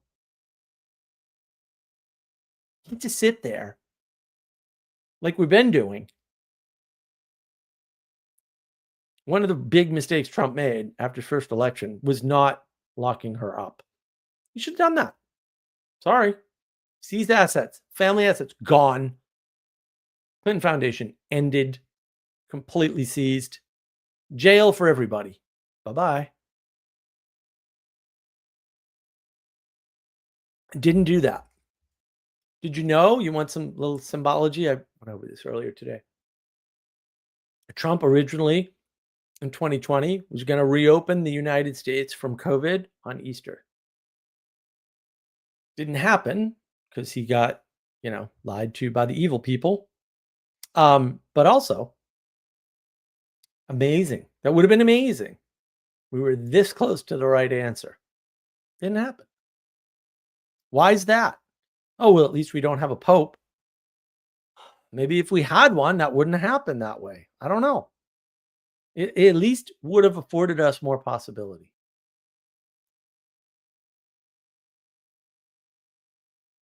Ixnon, all the pro-library people think they are in control of what's in the library. Exactly. Well, and the minute you establish something like that, the people who understand its power are going to take control of it. This is what Hitler and Stalin did. Like, why? I don't. Does just nobody read a book about the rise of Hitler and Stalin? Like, I don't. Anselman, they will burn you for not worshiping Pachamama. I don't know. Probably. Our politicians want to instigate and prolong. No, they don't. Actually, they don't. They want a peaceful transition to you doing what you're told. They're not going to get that, and so the option is war. But they don't realize that because people are a lot dumber than you think. People who see at a level like this don't see what's going on down here, and if you tell them, they don't believe it. That's the story of what's happening in the UK right now. If your assumption is that diversity is strength, for example, I'm just going to use that one because it's easy because I'm in the US. I apologize. I don't know what the equivalent mantra is in Europe or the UK, which might be slightly different, by the way. Let's suppose you already assume you start from starting point. Diversity is strength or good or whatever, both. But it can't be grooming gangs. It's impossible. And therefore, if you're talking about grooming gangs, you're lying. You must be racist. That's actually all that's happening. I'm sorry for your complicated, like it's ancient alien lizard people beaming into the minds of the politicians. And no, it's not. It's really just blindness. And people still think, okay, well, if they just had the right evidence, how much more evidence would you be required to have in the United Kingdom right now to be convinced that grooming gangs were real and a problem and have been so since the 90s? How about the book this guy wrote about Martin Bashir and the BBC fabricating and forging documents to get people killed, like Princess Diana? He makes a very compelling case. I'm not saying he's right. Also, listen to these people talk. They don't have the ability to be moral actors in the world. Stunning. That's Andrew Gould, Heretics channel. I couldn't believe listening to Andrew Gould talk about moral issues. Terrified me. I'm like, you can't work this out logically for yourself with all of the data that you already presented. And you can't work it out? Really? This is stunning to me.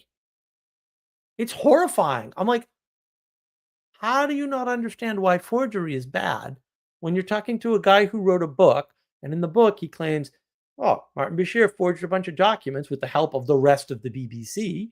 The forger figured it out and said, hey guys, the BBC did nothing, by the way.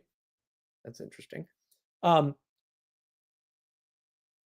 nobody even wants to arrest Martin Bashir, which they could, because forgery apparently has no statute of limitations. And they're trying to work out if it's okay to forge a 20-pound note. Well, if forging a 20-pound note is okay because you don't show it to anybody, what happens when you die and somebody shows it to somebody and then Princess Diana dies? Because that's the scenario you've laid out here. The guy forging the documents for Martin Bashir did not know that they were going to be shown to certain people. That would eventually lead, probably, to the death of Princess Diana. So obviously the forging of the documents is the original bad act and therefore immoral. They can't work this. They could not work it out. It was 10 minutes or something of discussion, and they couldn't work it out. Their conclusion was forging the note's not bad if you don't show it to anybody. That's the wrong conclusion, kid. Just logically from the things you already laid out. Why is this? Why are we lost in a world like that, like this? Like, well, what's wrong with Drag Queen Story Hour? What's wrong with destroying genders? What's wrong with getting rid of the Pope? What's wrong with destroying all the monasteries? Are you kidding me right now? Like, this isn't obvious to everybody at this point? That's my point. Of course, the government's not trying for war. They're stupid. It's not obvious. It's not obvious to you. It's not obvious to them. It's not obvious. That's the problem we have to fix. Why is this no longer obvious? 50 years ago would have been perfectly obvious. Not obvious now. The BBC. So what did I hear about the BBC, right? So I hear they misquoted Trump. Oh, yeah. Okay. Why is this a big dust up in the UK? And then I find out they didn't misquote Trump. That's like the mother of all misinformation. They edited a video and then showed it on air as if it was real. No wonder why people in Ireland are walking up to me and telling me that 7 children a day are killed by accidental gun incidents. They actually believe that, even though the math doesn't work. Like, the math doesn't work. They actually believe that because the BBC told them. What do you think the BBC is telling the elites? What do you think the elites believe about the world? I don't even want to know. Those people are insane. But why? And can we afford to have them in charge if they can't work these things out? No, we can't have a society if people can't work out morals and ethics, by definition. And that means not importing people with different morals and ethics into your culture, by the way. Why isn't this? It's obvious to me. Not all of it, by the way. But these patterns are clear. No one's getting them. No one. Zero. How many people know that the Fourth Estate fell? Because when I did that video originally, maybe things have changed. I couldn't find anybody else talking about that. I'm like, are you freaking kidding me? I can't be the only one that noticed. I might be the only one with a YouTube channel and the ball's big enough to do a video on it. Fair, that's possible, I suppose. But these things aren't obvious to everybody, and fair enough. But I don't know what's obvious to people and what's not, and neither do you. So you're drawing conclusions about what the government wants or what corporations want or what tech bros want based on a bunch of stuff that, probably isn't as clear as you think, because they don't see the world that you see. And they have different baseline assumptions. So they're drawing different conclusions.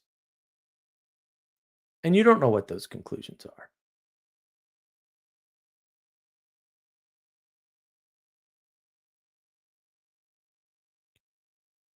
And so the politicians do not know what they're doing.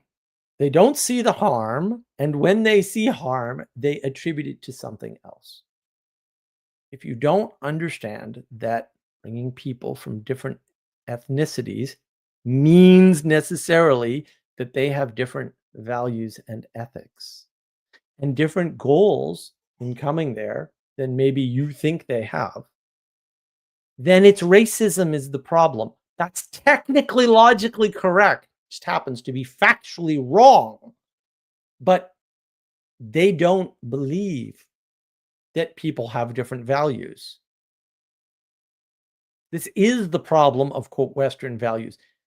First of all, there aren't any Western values. Those don't exist. The people that are talking about Western values are listing American values that exist only, not in North America, only in the United States. They actually don't. There's no free speech. There's no country with free speech except ours. Period.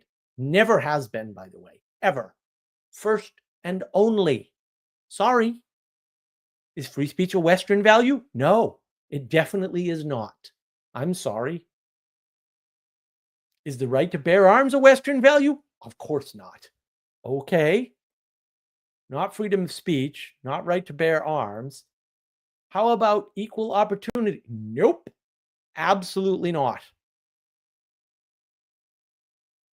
Almost none of the things that people list as Western values exist in, we'll say, the majority of European countries. Where are these mystical Western values? What world are these people seeing if they don't agree with Western values because they don't even have Western values? And worse yet, what if they believe they do? People in the UK seem to think they had free speech at one point, and I'm like, not in your history, buddy. You never had that. What are you talking about? What drugs are you smoking? Unfair not to share drugs that good. People are upset in the UK about not having food. You've never had it. How can you be upset? You never lost it. Yeah, it's worse than you think. It's way worse than you think. And so the politicians probably think, of course we have free speech. We haven't prosecuted anyone under our ridiculous non-free speech laws in years. Maybe, but they're still on the books. And now you're enforcing them. And who are you enforcing them against? The people that speak out against the immigrants. Why? Because you want your view of immigrants and immigration to be true. And if somebody's speaking out against that, that's an affront to your worldview. Fair enough. It is. Oh, but we don't have free speech. We can just arrest them. Yeah, you can. That's all that's going on. Do they see the harm to the nation? Well, yeah, they think it's from the racists. Okay. They're retarded. Okay. They're also retarded. It's not from the racism or the racists. Agreed. Why do you think everyone's screaming about the alt-right? Because their worldview is wrong. It's being proven to be wrong. And therefore, they need a bad guy. So they're making up a bad guy. The alt-right is causing all these problems. They've made up the alt-right in Europe, where up until literally yesterday, no one thought Hitler was on the right. Everybody I ever talked to in Europe, with the exception of maybe 2 people ever, knew that Hitler was a leftist and a former communist. They all knew that. No one in the US ever knew that, by the way. The US is completely whacked with that history. That's why I read the microfiche files myself from the contemporary time period to figure out what the hell happened. Unlike Peterson, which I will criticize him for, because valid critique there, just read what was going on at the time. We have it, or at least we used to. As far as I know, all the microfiche hasn't burned up. It's very clear what happened. It's very clear what Hitler and Stalin did. It's very clear how clever they were to do it. They're also evil, though. And since clever counts 0% with me, I'm more focused on the evil, right? Pragmatists, more focused on results. Bad result, quelling all the speech. People are getting more angry. Maybe try a different strategy. The elites in the UK can't even manage that formula. They're retarded. Sorry, they're slow. They are. They're not trying for war, but what they're doing will lead to war. It's not a conspiracy, right? There's a bunch of non-optional things. Like, you have to get your information from somewhere. So when the fourth estate becomes unreliable, you need to get your information from the internet. Now, maybe not only the internet, or maybe if the internet weren't around, there would be some other mechanism, but it doesn't go away. It's not optional, right? Well, if you're going to have a human in a position like the papacy, humans suck and they're born of original sin and they all make mistakes. So you're never going to have a good pope. Okay. You're going to have popes that are better than others. Well, yeah, because humans aren't all the same. Right? Oh, I don't know if this is true. I saw a priest about a year ago talking about this. oh, what's the incident of child sexual abuse in the world? They said, all right, well, among the Catholics, it's 3%, right? And the priesthood. Among the Protestants, it's 7%. Among the Orthodox, it's 7%. Among the general population, it's 7%. I'm sensing a pattern here. Can't quite put my finger on it. Maybe better is better, and we should just be grateful. Instead of tearing down all the good things that were keeping the world together. I don't know. Intention is hard to determine because you don't know what world people are seeing, and you don't know what world people are engaging with, and you don't know what justifications people are using for the things they're seeing. That's assuming they're seeing the same things. Sally Joe, can we start a rumor that looking at angels in letter text causes eye cancer? I mean, we can try. For science, yes, we can do it all in the name of science. Ixnon, I'm not convinced politicians know what they are doing. Yes, they are not less Muppet-like than other people. Exactly. Well said. Well said.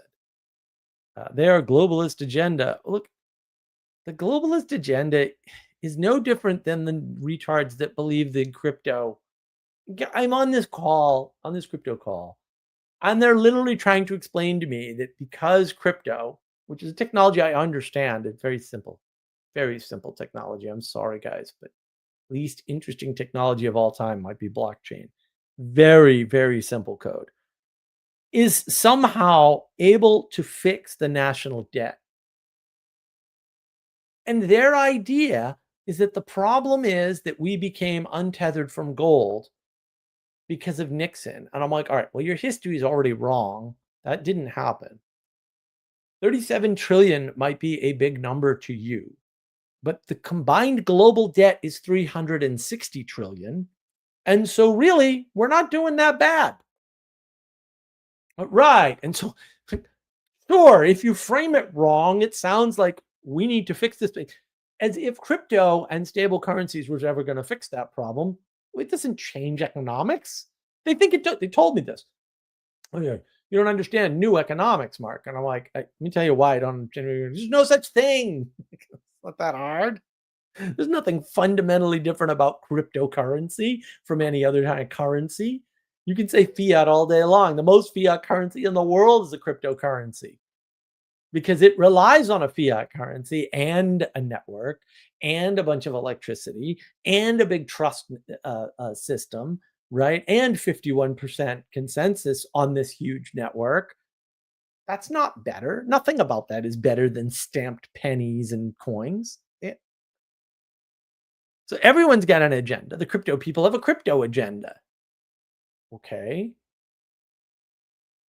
Who cares? Somebody on the call too, very upset. Said, "Oh, that organization is run by the Trump family, and they're going to act in their own economic best interest." And to be fair, almost everybody laughed and said, "Well, yeah, I hope so. I'm going to act in my own best economic interest too, because otherwise I'm bankrupt." This isn't like, why? Why is this a big deal? Why is it wrong for somebody to act in their best interest? I don't understand. Right. And why would that now that can be done in a way that detracts from my best interest too, or it can be done in a way where we both benefit. I don't know why people don't know this, but no one knows this anymore. And this is everyone's confused. Everyone's confused. Hanselman, destroying social cohesion in nations weakens. Yeah, it does, but they don't think they're destroying social cohesion. They think they're getting rid of a virus called the alt-right that is promulgating racism, which does destroy social cohesion, to be fair to them, especially if your society that you're trying to build contains multiple races. Now, to be fair, racism doesn't work that way if you're a majority race society. But yeah, that weakens their idea. Of course it does. That's an inevitable conclusion of bad thinking. Also, they're just bad thinkers. That's all. Like, this is way easier to explain that way. Lynn, good to see you. Only 12 states have the right to privacy. Interesting. That I don't know all 50 state laws. So, right. By the way, if you don't believe me about the Epstein file thing, go look up federal age of consent, and then you can weep about it later, because those crimes weren't committed in any state in the United States, even though they were committed in United States territory. Ixnon, if you do well, you will not be rewarded, and if you do not do well, sin lieth in wait to devour you.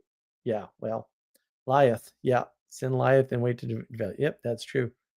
7%, 1 in 14. That's a lot. Okay, I agree. So what? It is also the way the world is. I mean, you can cry about the way the world is, I suppose, but I don't know what good that will do you. Like, okay, it's 7%. That's awfully high. It's 3% among priests. It's a lot better. It's still too high because it's not zero. I agree. It's not going to be zero ever. I'm sorry. Now what? Do we go with the better, or do we just say F it and burn it all down? Because those really are our options. Either make it better, right? Or as better as you can and live with the fact that it's not perfect, or make it worse. Please don't make it worse. I wouldn't think this would be that hard. But you have to consider that you don't have the perspective of other people, particularly politicians, and particularly in the UK, which still has a class system. You don't know what those guys are thinking. You don't know what world they see. You have no idea. And that's the problem. You're just making assumptions about their intentions and their way of thinking that you cannot verify or validate. But I can debunk in about 4 seconds because it's not that hard. I've got to find a way to do this video. At some point, I will do the video. I've got a few others I need to do. I do have one already, by the way. I should have recorded more, but we didn't get to it. I wanted to record 2 more, but I didn't get to. There are a bunch of things in the world that aren't going away. And instead of conspiracies, you can understand a bunch of the so-called conspiracies by these non-optional components of reality. Like, trying to think, I had an example. Where did it go? Oh, like, you have in any sufficiently large population, we'll say 100,000 people, you will have somebody who is mostly weak, but either very artistic or very intellectual. Okay. You have to do something with that person in society. You can be Sparta and throw them off a cliff, or try to toughen them up by sending them into battle with wolves or whatever the hell the Spartans used to do. And if they get eaten, say, c'est la vie. That is an option. What is not an option is not having that person in your society at some point. That's not an option. Or you could have art schools and academies and send them there. Up to you, man. There's 3 possibilities. But the option of not having those people burden your society doesn't exist. And that explains a bunch of conspiracies. Now, you combine that with the fact that we'll say people in the upper classes tend to understand that the world isn't perfect, particularly conservatives, by the way. And therefore, we need to account for these things. And the fact that they sometimes account for them in the worst possible way is just them making an error. And that explains a lot of the things, like automatically. Right?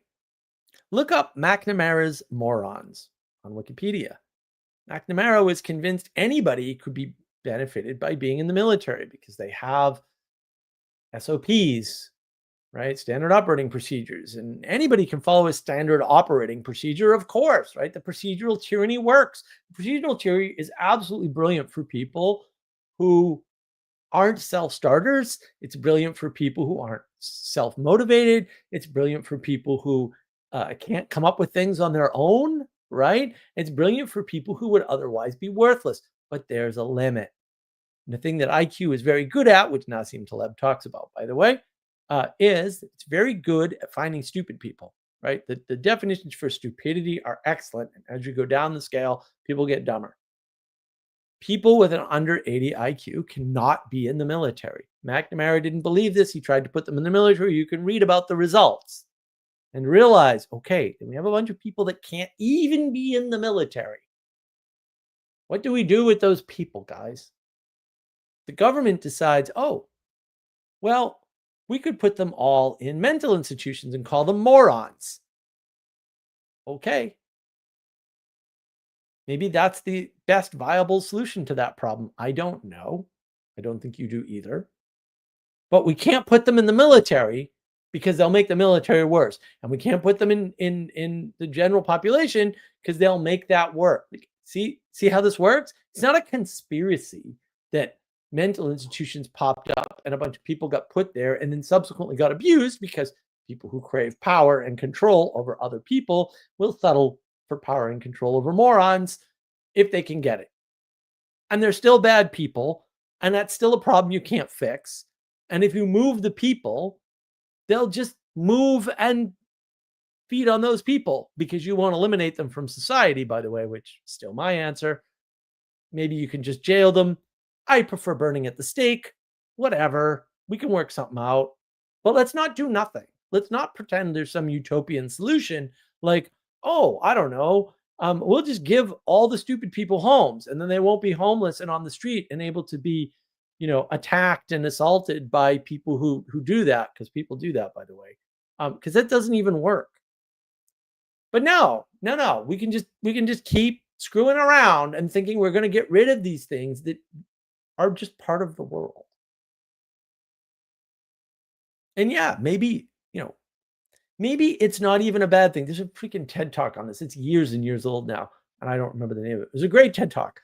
This guy's basically saying, listen, guys, this idea of legal immigration, not illegal immigration, legal immigration is not a good thing because you're taking all the talented people out of the countries that need talented people most and bringing them to the US and to the UK and places like that.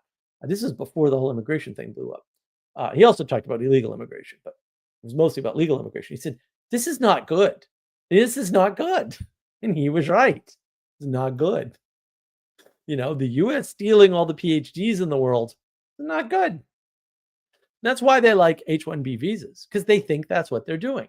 Oh, we're getting the best and brightest people out of India to come and live here. That impoverishes India. Technically, that would be true if it were the best and brightest, and enhances the United States. And the first one's certainly true. And the second one may or may not be true. So it's perfectly reasonable for them to do that. And the worst part is that when you get these whiny, complainy people who say, well, they're taking my job and because I wanted to work at computers and be a programmer, there may be something to that, but most likely not. Most likely they're just bad programmers, or they want too much money for a profession that isn't ever going to pay that much anyway. I'm sorry, both sides are wrong. I don't support H-1B visas for completely different reasons. And I don't think the people who are against H-1B visas have a point at all. I think they're angry, resentful, whiny, greedy little sons of bitches who should shut up. Sorry, I'm not on either side. I think you're all wrong. And I can prove it. I have a video about that, by the way, on my personal channel. Sorry. There's no good guys in that. You can't reverse your position all day long. You still won't be on the right side of that argument. Now what? There's more than two sides to these things. Very hard to tell just because, well, they're not seeing it my way, so they must be wrong because I'm definitely right. Yeah, you're definitely right about no immigration. But the way they think does not, just because it has certain side effects that are inevitable, doesn't mean they know that that's what's going to happen. They think that they're doing exactly what you think you're doing. And maybe you're both wrong. That's the worst part. Like I'm not necessarily against, bringing PhDs into the United States. Sounds good to me. Um, and maybe we should, maybe it's the wrong thing to do. I don't know. Right. But that's a problem. We're not appreciating that there's more than two sides and that just because something happens doesn't mean that's what people intended. A lot of times people do things and they can't get out. They can't pull up from the thing they're doing.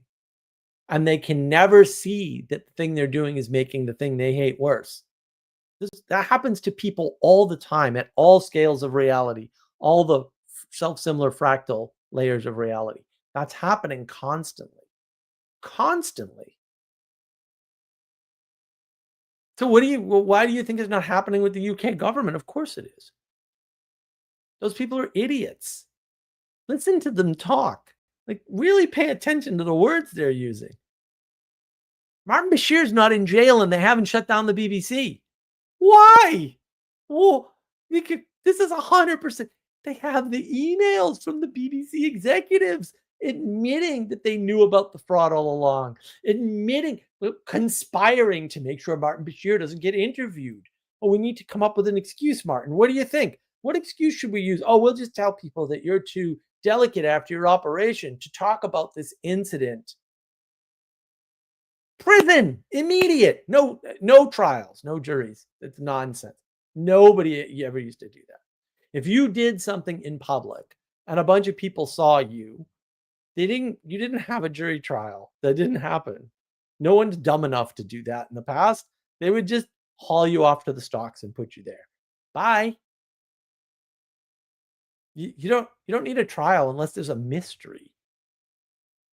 Unless there's a claim like, oh, this one person saw me hit this person, but actually they didn't see the whole incident. Yeah, maybe you need a trial for that. Standing up and saying, we all need to wear masks and I'm the science. You don't need a jury trial for that. It clearly happened. He's clearly evil.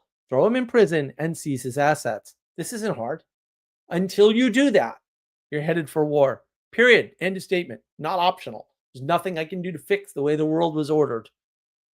Right. We live in an ordered creation. That's part of the order. You have to get rid of the bad exemplification of the bad man. Period. There's no other option. You can't rejigger the legal system. That's not going to work. I'm sorry. You can't go, oh, a bad war happened, so we're going to do the Nuremberg trials. It's not going to work. But it is going to make everything worse. The post-war consensus, anybody talking about the Nuremberg trials and how bad that was for the universe? Like, actually universe? Like, oh my goodness. That was because the legalism just explodes as the solution to all bad behavior. The solution is the legal system. And then the lawyers start making way more money than they used to. Oh, no one talks about that. Huh. A little weird, huh? A little weird.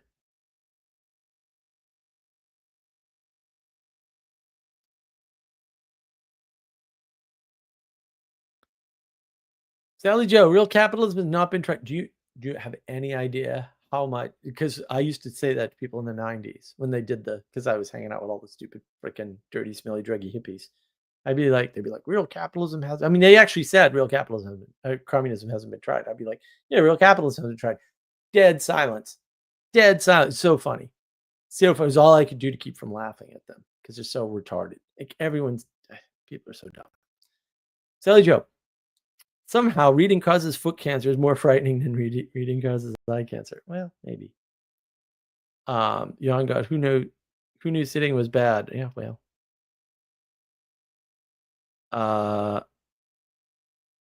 Denise just got here. Gotta listen more later. Yeah, you'll like this one, Denise, I think. I got more stuff coming. Wait till my interview from today comes out. Sally Joe, why is knowing the world through experience better than knowing what's on paper somewhere? Because there's no such thing as knowing what's on paper. You can only read what's on paper. What's on paper has to be not only correct, but framed in a context that you're able to relate to. And the odds of that happening are vanishingly small, because the person who wrote that probably doesn't know you. Now, if it's a personal letter, that changes things slightly, right? Or even if it's typed or a personal email. But if it's something some person wrote down who's long dead, they didn't know you. How can they cater something to you that would cause you to put things together, we'll say, profitably or correctly or in a properly ordered fashion when they never even met you? The odds are vanishingly small. I'm not saying it doesn't happen, because it certainly does. But almost never, which is the important part, right? Like 0.1% of the time it works. And the rest of the time, people read Plato's Republic and they think the allegory of the cave has something to do with individuals breaking free from education. Couldn't be less true if you wanted it to. Nothing could be less true than that. Nothing. It's impossible. And they allegedly read this book. Are you sure they read that book? I'm pretty sure if they read it, they didn't comprehend a single sentence in the book. That is the most ridiculous conclusion you could come to from reading book 7 of the Republic. I can't even.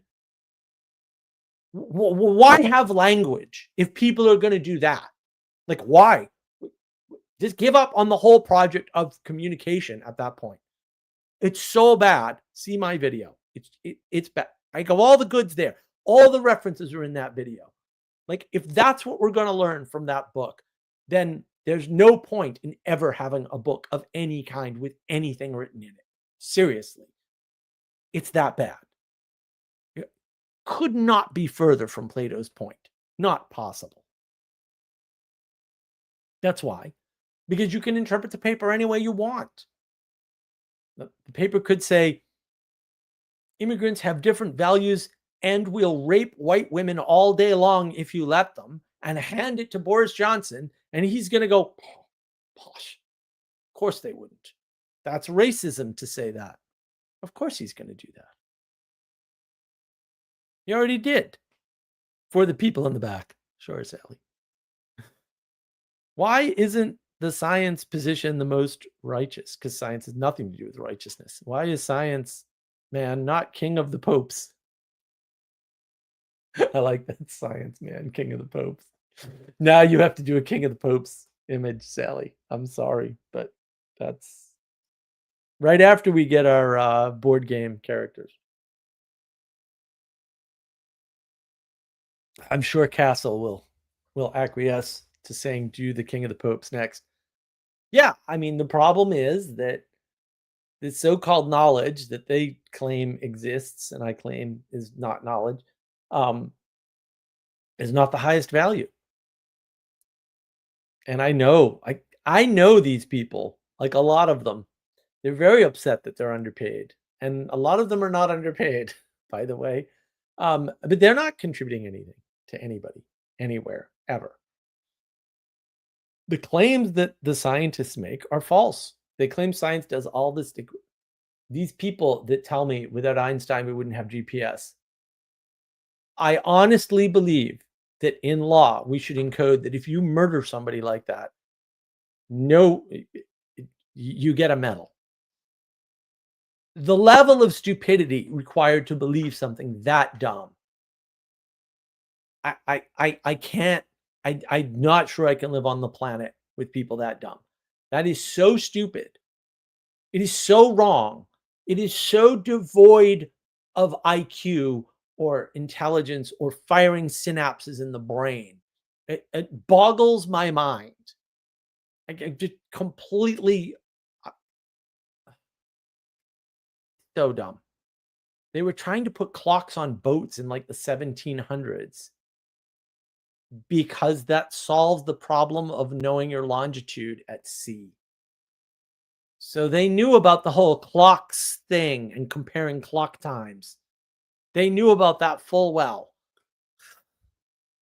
Einstein wasn't alive yet, guys. I don't know what to tell you. Oh my goodness. And this is the problem. When you're in the age of gnosis with propositions as the highest value and you have to have some way to judge them, science is king. Absolutely, that's true.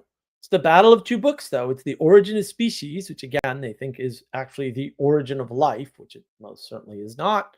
Darwin wouldn't have thought of it that way. Why do you? Versus the Bible. That's what it is. And if you don't like the Bible anymore, you're going to pick the origin of species. And then psychology, which is basically mysticism, plus evolution, which is basically the science of how life came to be on Earth. It's the creation story. Of course, that science is going to take over because physics failed us. It all makes sense. It's wrong, but it makes sense. It's not illogical, irrational, or unreasonable. It's just wrong. And if you believe logic, reason, and rationality give you correct answers or find truth or whatever, then you're going to get fooled by this nonsense. And I understand and appreciate that.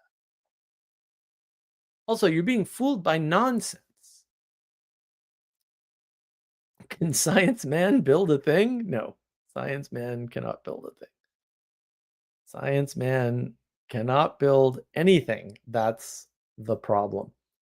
Ixnon, they built new types of clocks to put on ships. Yeah, they did. Well, and that can help you. It's not even the best way to navigate at sea, to be honest, but whatever. They didn't want to use astrolabes anymore, team. 4 astrolabes. 4 beautiful astrolabes that I don't have.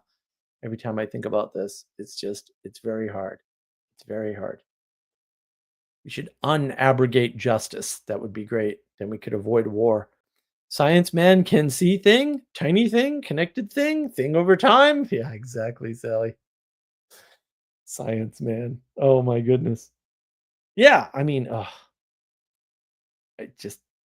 those people they're so dumb. Like, could you not dumb?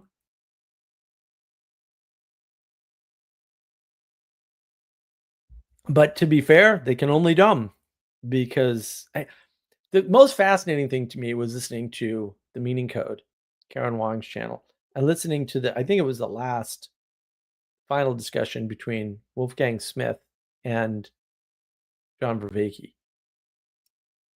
And they're just telling the same story, right? And it's just John Vervaeke gets to the end of his story. Which in his story, both their stories are the same, right there. Well, I thought I wanted to know everything, so I went into science. Really? Okay. Like, problem number 1, right? And then I went into science. I found out science doesn't contain the answers to all these things that I wanted to know about. Problem number 2, right? So, didn't learn your lesson, apparently. Went into philosophy. Problem number 3. So, like, what is wrong with you people? Do you not learn ever anything, right? Go run through philosophy, find out it doesn't contain the answers. Problem number 4, right? And then finally decide, maybe I need to investigate physics to answer these questions, or maybe I need to start my own religion today. Wolfgang Smith goes to converts to Catholicism. John Vervaeke is doing whatever the hell he's doing. Same story. But that's a lot of people are there. And the thing is, you got to fill your brain with something because it's a big empty space if you don't. And if what you're filling it with is lots of propositions, then you're not filling it with the appreciation for nature. It's a trade-off. You only have so much capacity. And look, maybe the Petersons and Vervaekes of the world, to be fair to them, can't fill their brain with nature for whatever reason. Maybe they're defective. Maybe they're not defective. Maybe they just are where they belong. But we haven't kept them there. They haven't kept themselves there. And now they're out creating havoc. I mean, Peterson's done a lot of good, so whatever. I'm still fine with Peterson. But when he does this politics thing, he's terrible. Like, stop. You stop fighting the WEF. First of all, they're nobodies in the world. Who cares? Second of all, I'm not saying don't ever push back on them, but don't fight fire with fire. Not at that level. You're not even good at it. You're not going to beat the WEF at their game. They've had that viewpoint about the world for generations, and you're just finding out that this viewpoint even exists and then fighting it with science. They're not scientists. They don't have a scientific paper on why you should eat bugs, own nothing, and be happy. Like, that's, they're not using that. They're not even using that. Like, why are you fighting them with tools they don't even recognize exist? This is a waste of time. And why are people encouraging them? Don't encourage them. Tell them to stop. Put your efforts back on.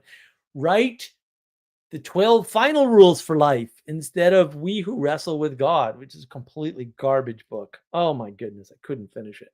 Couldn't even start it much. I mean, I got a few pages in, but. And why don't you all know that it's a garbage book? Why aren't we all screaming at Peterson? Like, garbage book. Write the other book.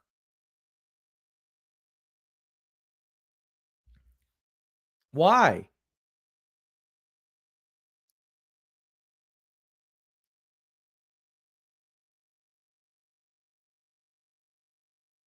Ixnat. Science man can sometimes measure part of thing. Yeah, exactly. Sally Joe, next time on Discovery, can Science Man discover divine purpose? Who knows? Oh no. What have I done? What hath I wrought? Allergic to outside. Well, look, some people are allergic to the outside. That happens. Science Man, 4 generations allergic to outside. Yeah, well, they could be. What is it? Oh, the World Economic Forum. That's the crazy nutbags who say eat bugs, you'll own nothing and be happy. Like, that's them.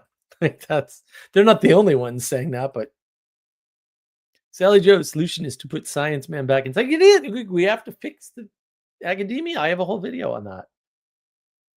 It's a World Economic Forum. Yeah. Well. Should be like throwing up because those people are so dumb. It just, the worst part is, like, I know what they're doing and I know why they're doing it. I know how these people think. It's just, I've met some of those types of people. Like, I know where this stuff comes from. It's New England's an interesting place because it really is about as mixed as you can get. And you can encounter real conservatives, real wealthy people who have had wealth since they came over on the Mayflower. Like, that exists in Boston. And their worldview and their way of understanding and reasoning about the world is so different. It would shock you. It would utterly shock you. And look, to be fair, a lot of those people, they go and implement something. Like, some of them will, like, volunteer and they'll be traumatized by what happens. Traumatized. And then they get more aloof and more, like, away from the world. Right? And that's why a lot of the times the wealthy people will protect their children by sending them to boarding schools or, you know, uh, giving them jobs through their friends, high up jobs in corporations that they're not necessarily well suited for. Although, to be fair, if your family is in the C-suite of a corporation, you're more likely to be a better C-suite person than somebody who works their way up from the bottom. I'm sorry to tell you that, but also it's absolutely true because those people will see the world in a different way. And that way is important. Like, we need as many people seeing the world in a different way as possible, but they have to be united under one religion, effectively.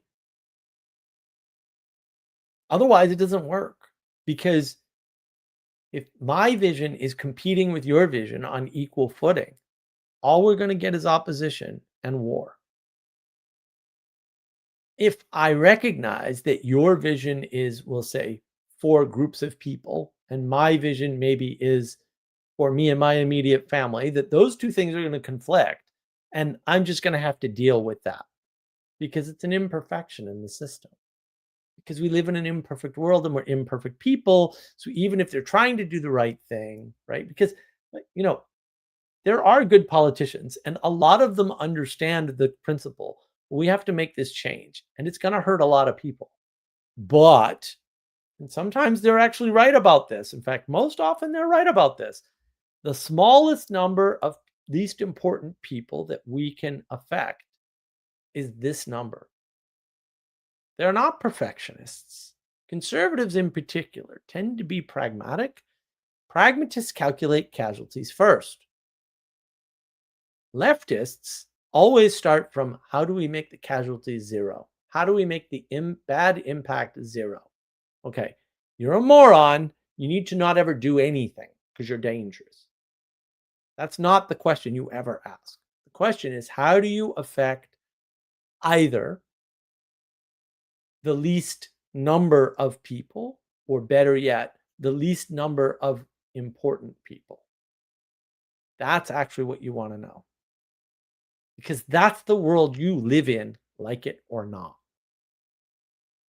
And politicians generally, although maybe not, we'll say in the past 20 years quite so much, actually make those sorts of calculations. And do they lie about the impact? Of course they do. Why? Because otherwise you'll be angry and throw things at them and not vote for them.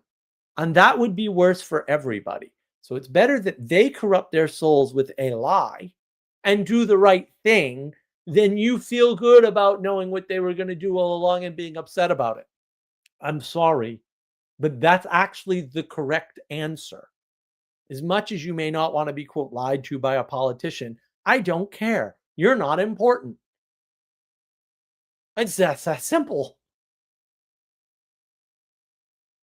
I worked for a whole Fortune 500 company, and the whole time they hired me on to fail. That ended in tears for everybody because I don't actually fail. That doesn't happen. You give me a task, I complete the task. So I did something they thought was impossible, and they had to lay me off. I had no other option. And then that screwed up their plan because their plan was predicated on my failure. Of course, their plan did not go over well because I did not fail. And they had to say, "Oh, well, there's a layoff. We'll just lay him off." And I didn't know that until after it happened. And that's fine, like whatever. I mean, it's still Fortune 500 company and just probably designed all of the chips in your computer, by the way, on that software. But that was their failure because they didn't think what they were proposing was possible, and I knew otherwise because I had done it before, by the way, for a previous Fortune 500 company, which apparently they ignored that, but whatever. And to be fair, there was reasons to believe I didn't succeed because I had left that company after all, and the company almost bankrupted itself on the world's dumbest. Here's a good example, okay? You would think that if you were running a Fortune 500 company, a big software company, right? CAD/CAM company that designed your BMW, for example, although I don't know if BMW still uses that software, that you would not, under any circumstances, be so unbelievably retarded as to buy a company 3 months before it goes bankrupt and then take the middle level management of that company and put them in your company. What executive suite and board is going to do that? Happened. And the worst part was I'm sitting there going like, it's impossible that people that actually run a Fortune 500 company successfully at this level with these clients, the federal government, BMW, like all the big manufacturing companies that make anything. They were pretty much, it's them and Dassault Systems, right? This is Parametric Technology, right? That came from a big company, Computer Vision, right? Would actually buy a failing company before their bankruptcy, which why would you ever buy a company before a bankruptcy? How dumb are you? Like, get it on sale. Wait the 3 months, kid. And then insert the management that tanked that company into your management stream. That happens. It happened. I was there. Destroyed my career in the Fortune 500 company. So I left for another Fortune 500 company, which dicked me over because they said, well, you can't do this, even though I had actually already done it. Didn't look that way though, because how can they tell? This other company's not doing well all of a sudden. Well, no, because they bought a failed company. The boss I had was Italian guy. He spent $6 million in 5 months and then basically quit. And I was just like, what lunacy? I mean, I left before he did, but what lunacy is this? Who lets this? And like, they never corrected that problem. Like, it sunk the ship. That company was in trouble for the next 10 years. 10 years. They were going to build a skyscraper and move their headquarters to their own. All that got scrapped. That happens all the time. These people higher up in the hierarchy are not higher in the hierarchy because they see everything you see plus. That's not how that works at all. And there are people like that. They're rare and you'll never meet them. And if you do, you'll never realize it. Don't worry about it. Most people in the hierarchy don't have a superior IQ or a superior view of the world, but they do have a different perspective and they have different starting assumptions about how the world is set up. And they're flawed humans just like you. And yes, when you're higher in the hierarchy, your flaws affect more people. Okay, and the sun rises in the east and gravity holds it to the earth. What do you want me to do about it? Because there's nothing anybody can do about that fact. It is how the world is ordered. I'm sorry that you don't like it. Also, I don't care. Shut up, you whiny little bitch. How's that? A little more clear now? Yeah, that's the world we live in. Those people are they bought a freaking company that was almost in receivership for bankruptcy, paid full price for no apparent reason, like adopted a failing project, and ended up with 2 contracts, service contracts from Sun Microsystems when you only needed 1, but because they didn't go into bankruptcy, they had to honor the contract for the company. These people made so many. Have you ever heard of due diligence? Yeah, apparently they hadn't. I had. I was so confused working there. I would get tapped by the vice president on a regular basis to fix problems for him. And now all of a sudden, my director no longer reports directly to him, and I no longer report to my director. I'm like, what the hell just happened to my job? I thought I was going to maybe be the assistant director in a year or 2. I thought I've got it made. I'm doing pretty good. I've got a good rep, and nope, gone overnight because some half-wit, complete retard made the dumbest.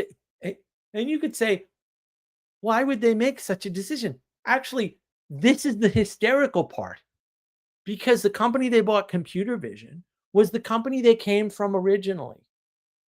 It was an ego thing. The guy who started Parametric Technology Corporation came from Computer Vision and took over their entire market, which is why Computer Vision was on the verge of bankruptcy. Also, they weren't running their company very well. It was ego. The board was in on it. They're like, yeah, we can finally buy the mother company. That's all it was. There was no due diligence done. Clearly, no one thought about this. Clearly, they rushed into the decision. It happened I was there. It happened very fast. I was like, oh my God, how do you make a decision like that as a Fortune 500 company that fast? And they did other things. So this particular software company, this is early days for the software industry, right? So this software company was run by the CFO's office, the Chief Financial Officer's office. Now, Fortune 500 companies run by the CFO was not an unusual thing back in the 90s and 2000s. Different C-suites had most of the control in a company. Tech companies were relatively new types of companies. The newer tech companies were run by the CTO, Chief Technology Officer.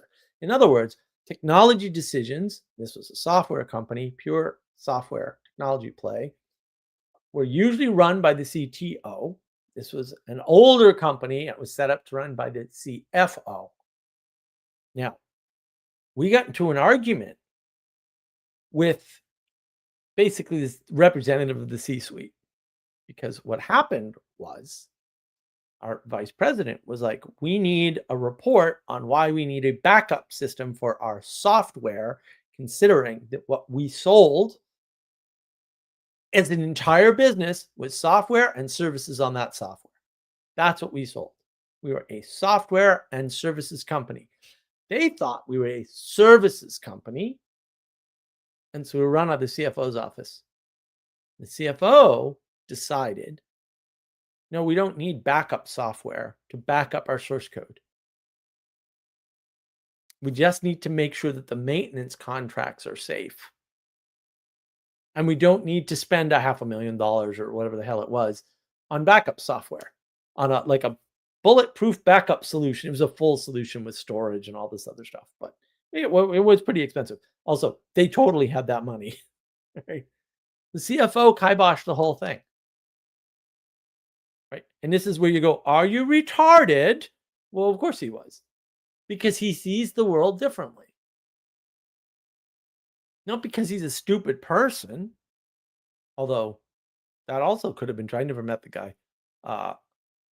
They were in the other building. My VP was in my building because he ran development. So he was an interesting guy, actually. He's a good guy. I liked him. Everything changed. These people are not that smart. I worked for a startup before that, and I totally screwed up. I knew these people. Like, I knew, my family knew the guy who ran this company. What happened was they went to go public, and because they were being all secretive about it, they screwed it up badly. We had a guy there, and I looked up his job. He was the chief operating officer. He's the COO. He's the chief operating officer. I looked the guy up. I was like, he's never held a real job. Total pain in the ass. Didn't know what he was doing. Completely just bad at operating. He just wasn't good at it, right? He got mad at me, which was fine. I didn't care. I was totally protected. Didn't matter. But then when they did this going public thing, they wanted to change their name. They went to me and they said, we need to get a new domain. And back then you couldn't just get a domain, right? It was a big process. It took a long time. They had to check everything. They didn't speed things up. They went to go get a new domain. And I said, guys, you want to get a couple in case we don't get this one? And they totally didn't understand what I was saying. So they had all these cards printed out with a different domain on it. And I was like, what do you, I didn't know, because they just came to me and asked me like, oh, okay, but it takes time. They didn't know what they were doing. They totally screwed it up. They ended up having all these things printed with the wrong name on it. And I was like, what happened? When I was there at one point, they were like, oh, we need to redo the servers. And I'm like, well, yeah, you need to just, put fiber cards in these servers and change the network topology to this. And they were like, you don't know what you're talking about. And I'm like, okay, bro. But I actually kind of do, but whatever. So they hired these guys to come in. They paid them like $100,000. They came in like a month and came up with the exact same plan. And I'm like, oh, that cost you an extra $100,000 for, that was a lot of money back then. That was the 90s, baby. It was a shitload of money. These people didn't know what they were doing. I had no idea. And I didn't know what I was doing, because I could have just called my stepfather and said, hey, can you call Jerry and can I chat with him real quick? But I didn't realize that at the time. I was young, and what did I know? And then what did they do? They had given me some stock, and they were like going public, and I knew they would probably go public, and they went public, and they did a 4-for-1 stock split. So my stock was worth nothing. I'm like, oh, thanks. Thanks a lot, guys.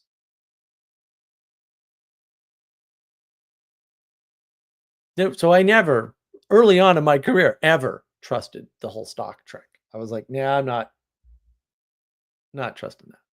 That's why I went into consulting. All these bad experiences in companies. When you're consulting, you're getting paid for your hours and you're not invested in whether or not the answer works.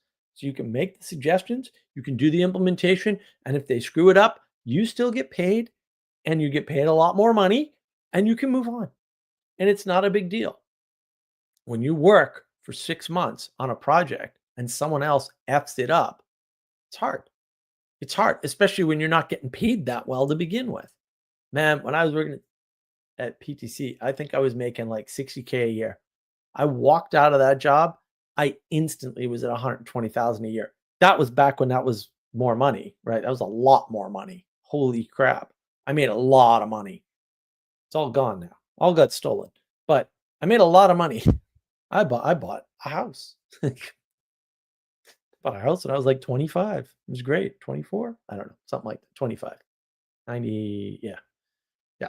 25. The world is a weird place. And it just doesn't work the way people expect. And we're all trying to look at layers of the world at a detail level and expecting a certain outcome that isn't there.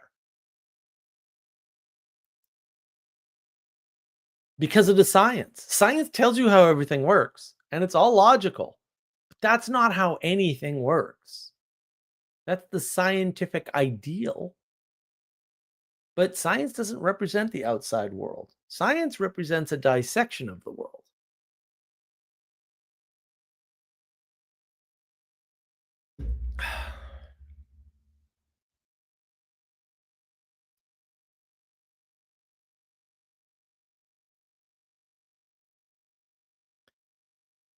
Ixnum, religion is the biggest container possible by definition. And if people understood the term by definition, that would solve a lot of problems. Sally Joe, I don't know. Science is trying to be a universal container. Sacrament it's trying to replace religion, right? As the answer to everything. Cheaper to be a flat earther. Well, that's true. Ixnon, people are trying to make science the universal container, but that can never work. Exactly. That's exactly what's working. Lynn loves my stories. Thank you, Lynn. I don't, but I'm glad you do. So maybe I'll tell more. Yanga, were you an editor at Electronic Gaming Monthly? No, I hate Electronic Gaming Monthly. I don't like games, dude. It's not. I mean, I like certain games because they're cool. I wish I were better at World of Tanks.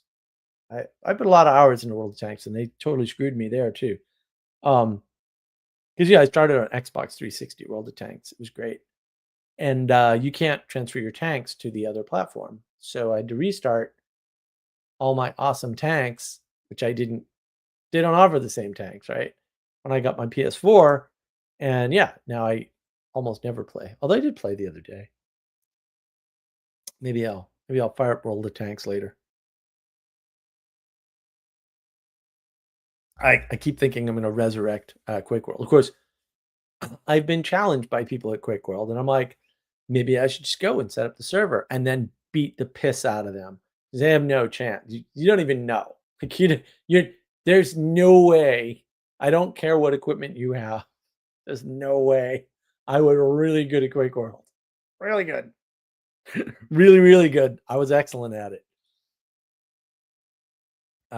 Yeah, I've told that story before when I was at the bank. The idiot Visual Basic programmers.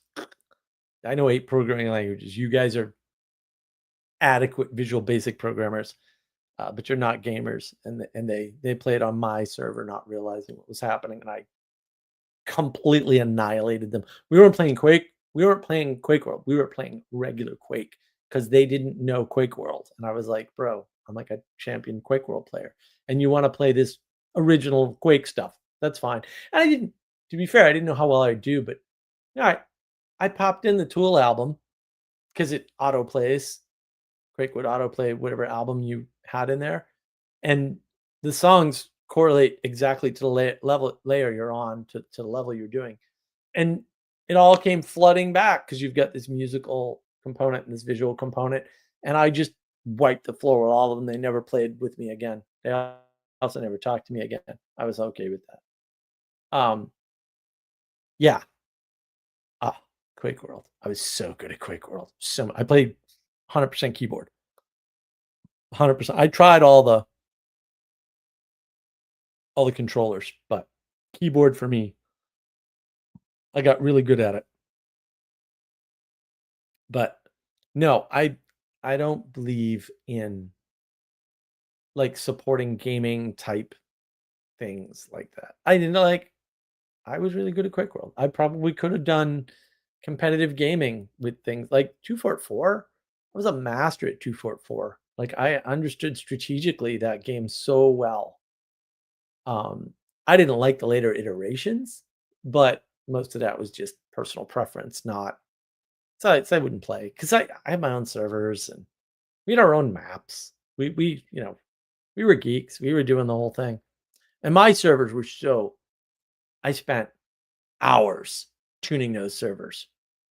My Quake World server was probably the fastest Quake World server in the world. Like it was because I was doing kernel tweaks and network card swapping and all kinds of crazy garbage just to get the lowest possible latency. And yeah, I had the hardware tuned, I had the software tuned. Probably had custom code in there somewhere. I'm because I could. It's like that's what I was doing with my time. For better or for worse, I wasn't working. So, when I'm not at work, what am I doing? I'm tuning my freaking network and my Quake World servers and all my other servers back then. I had 50 machines in the basement. People, they do this whole home lab thing, and I just laugh. I like you amateurs in your home labs.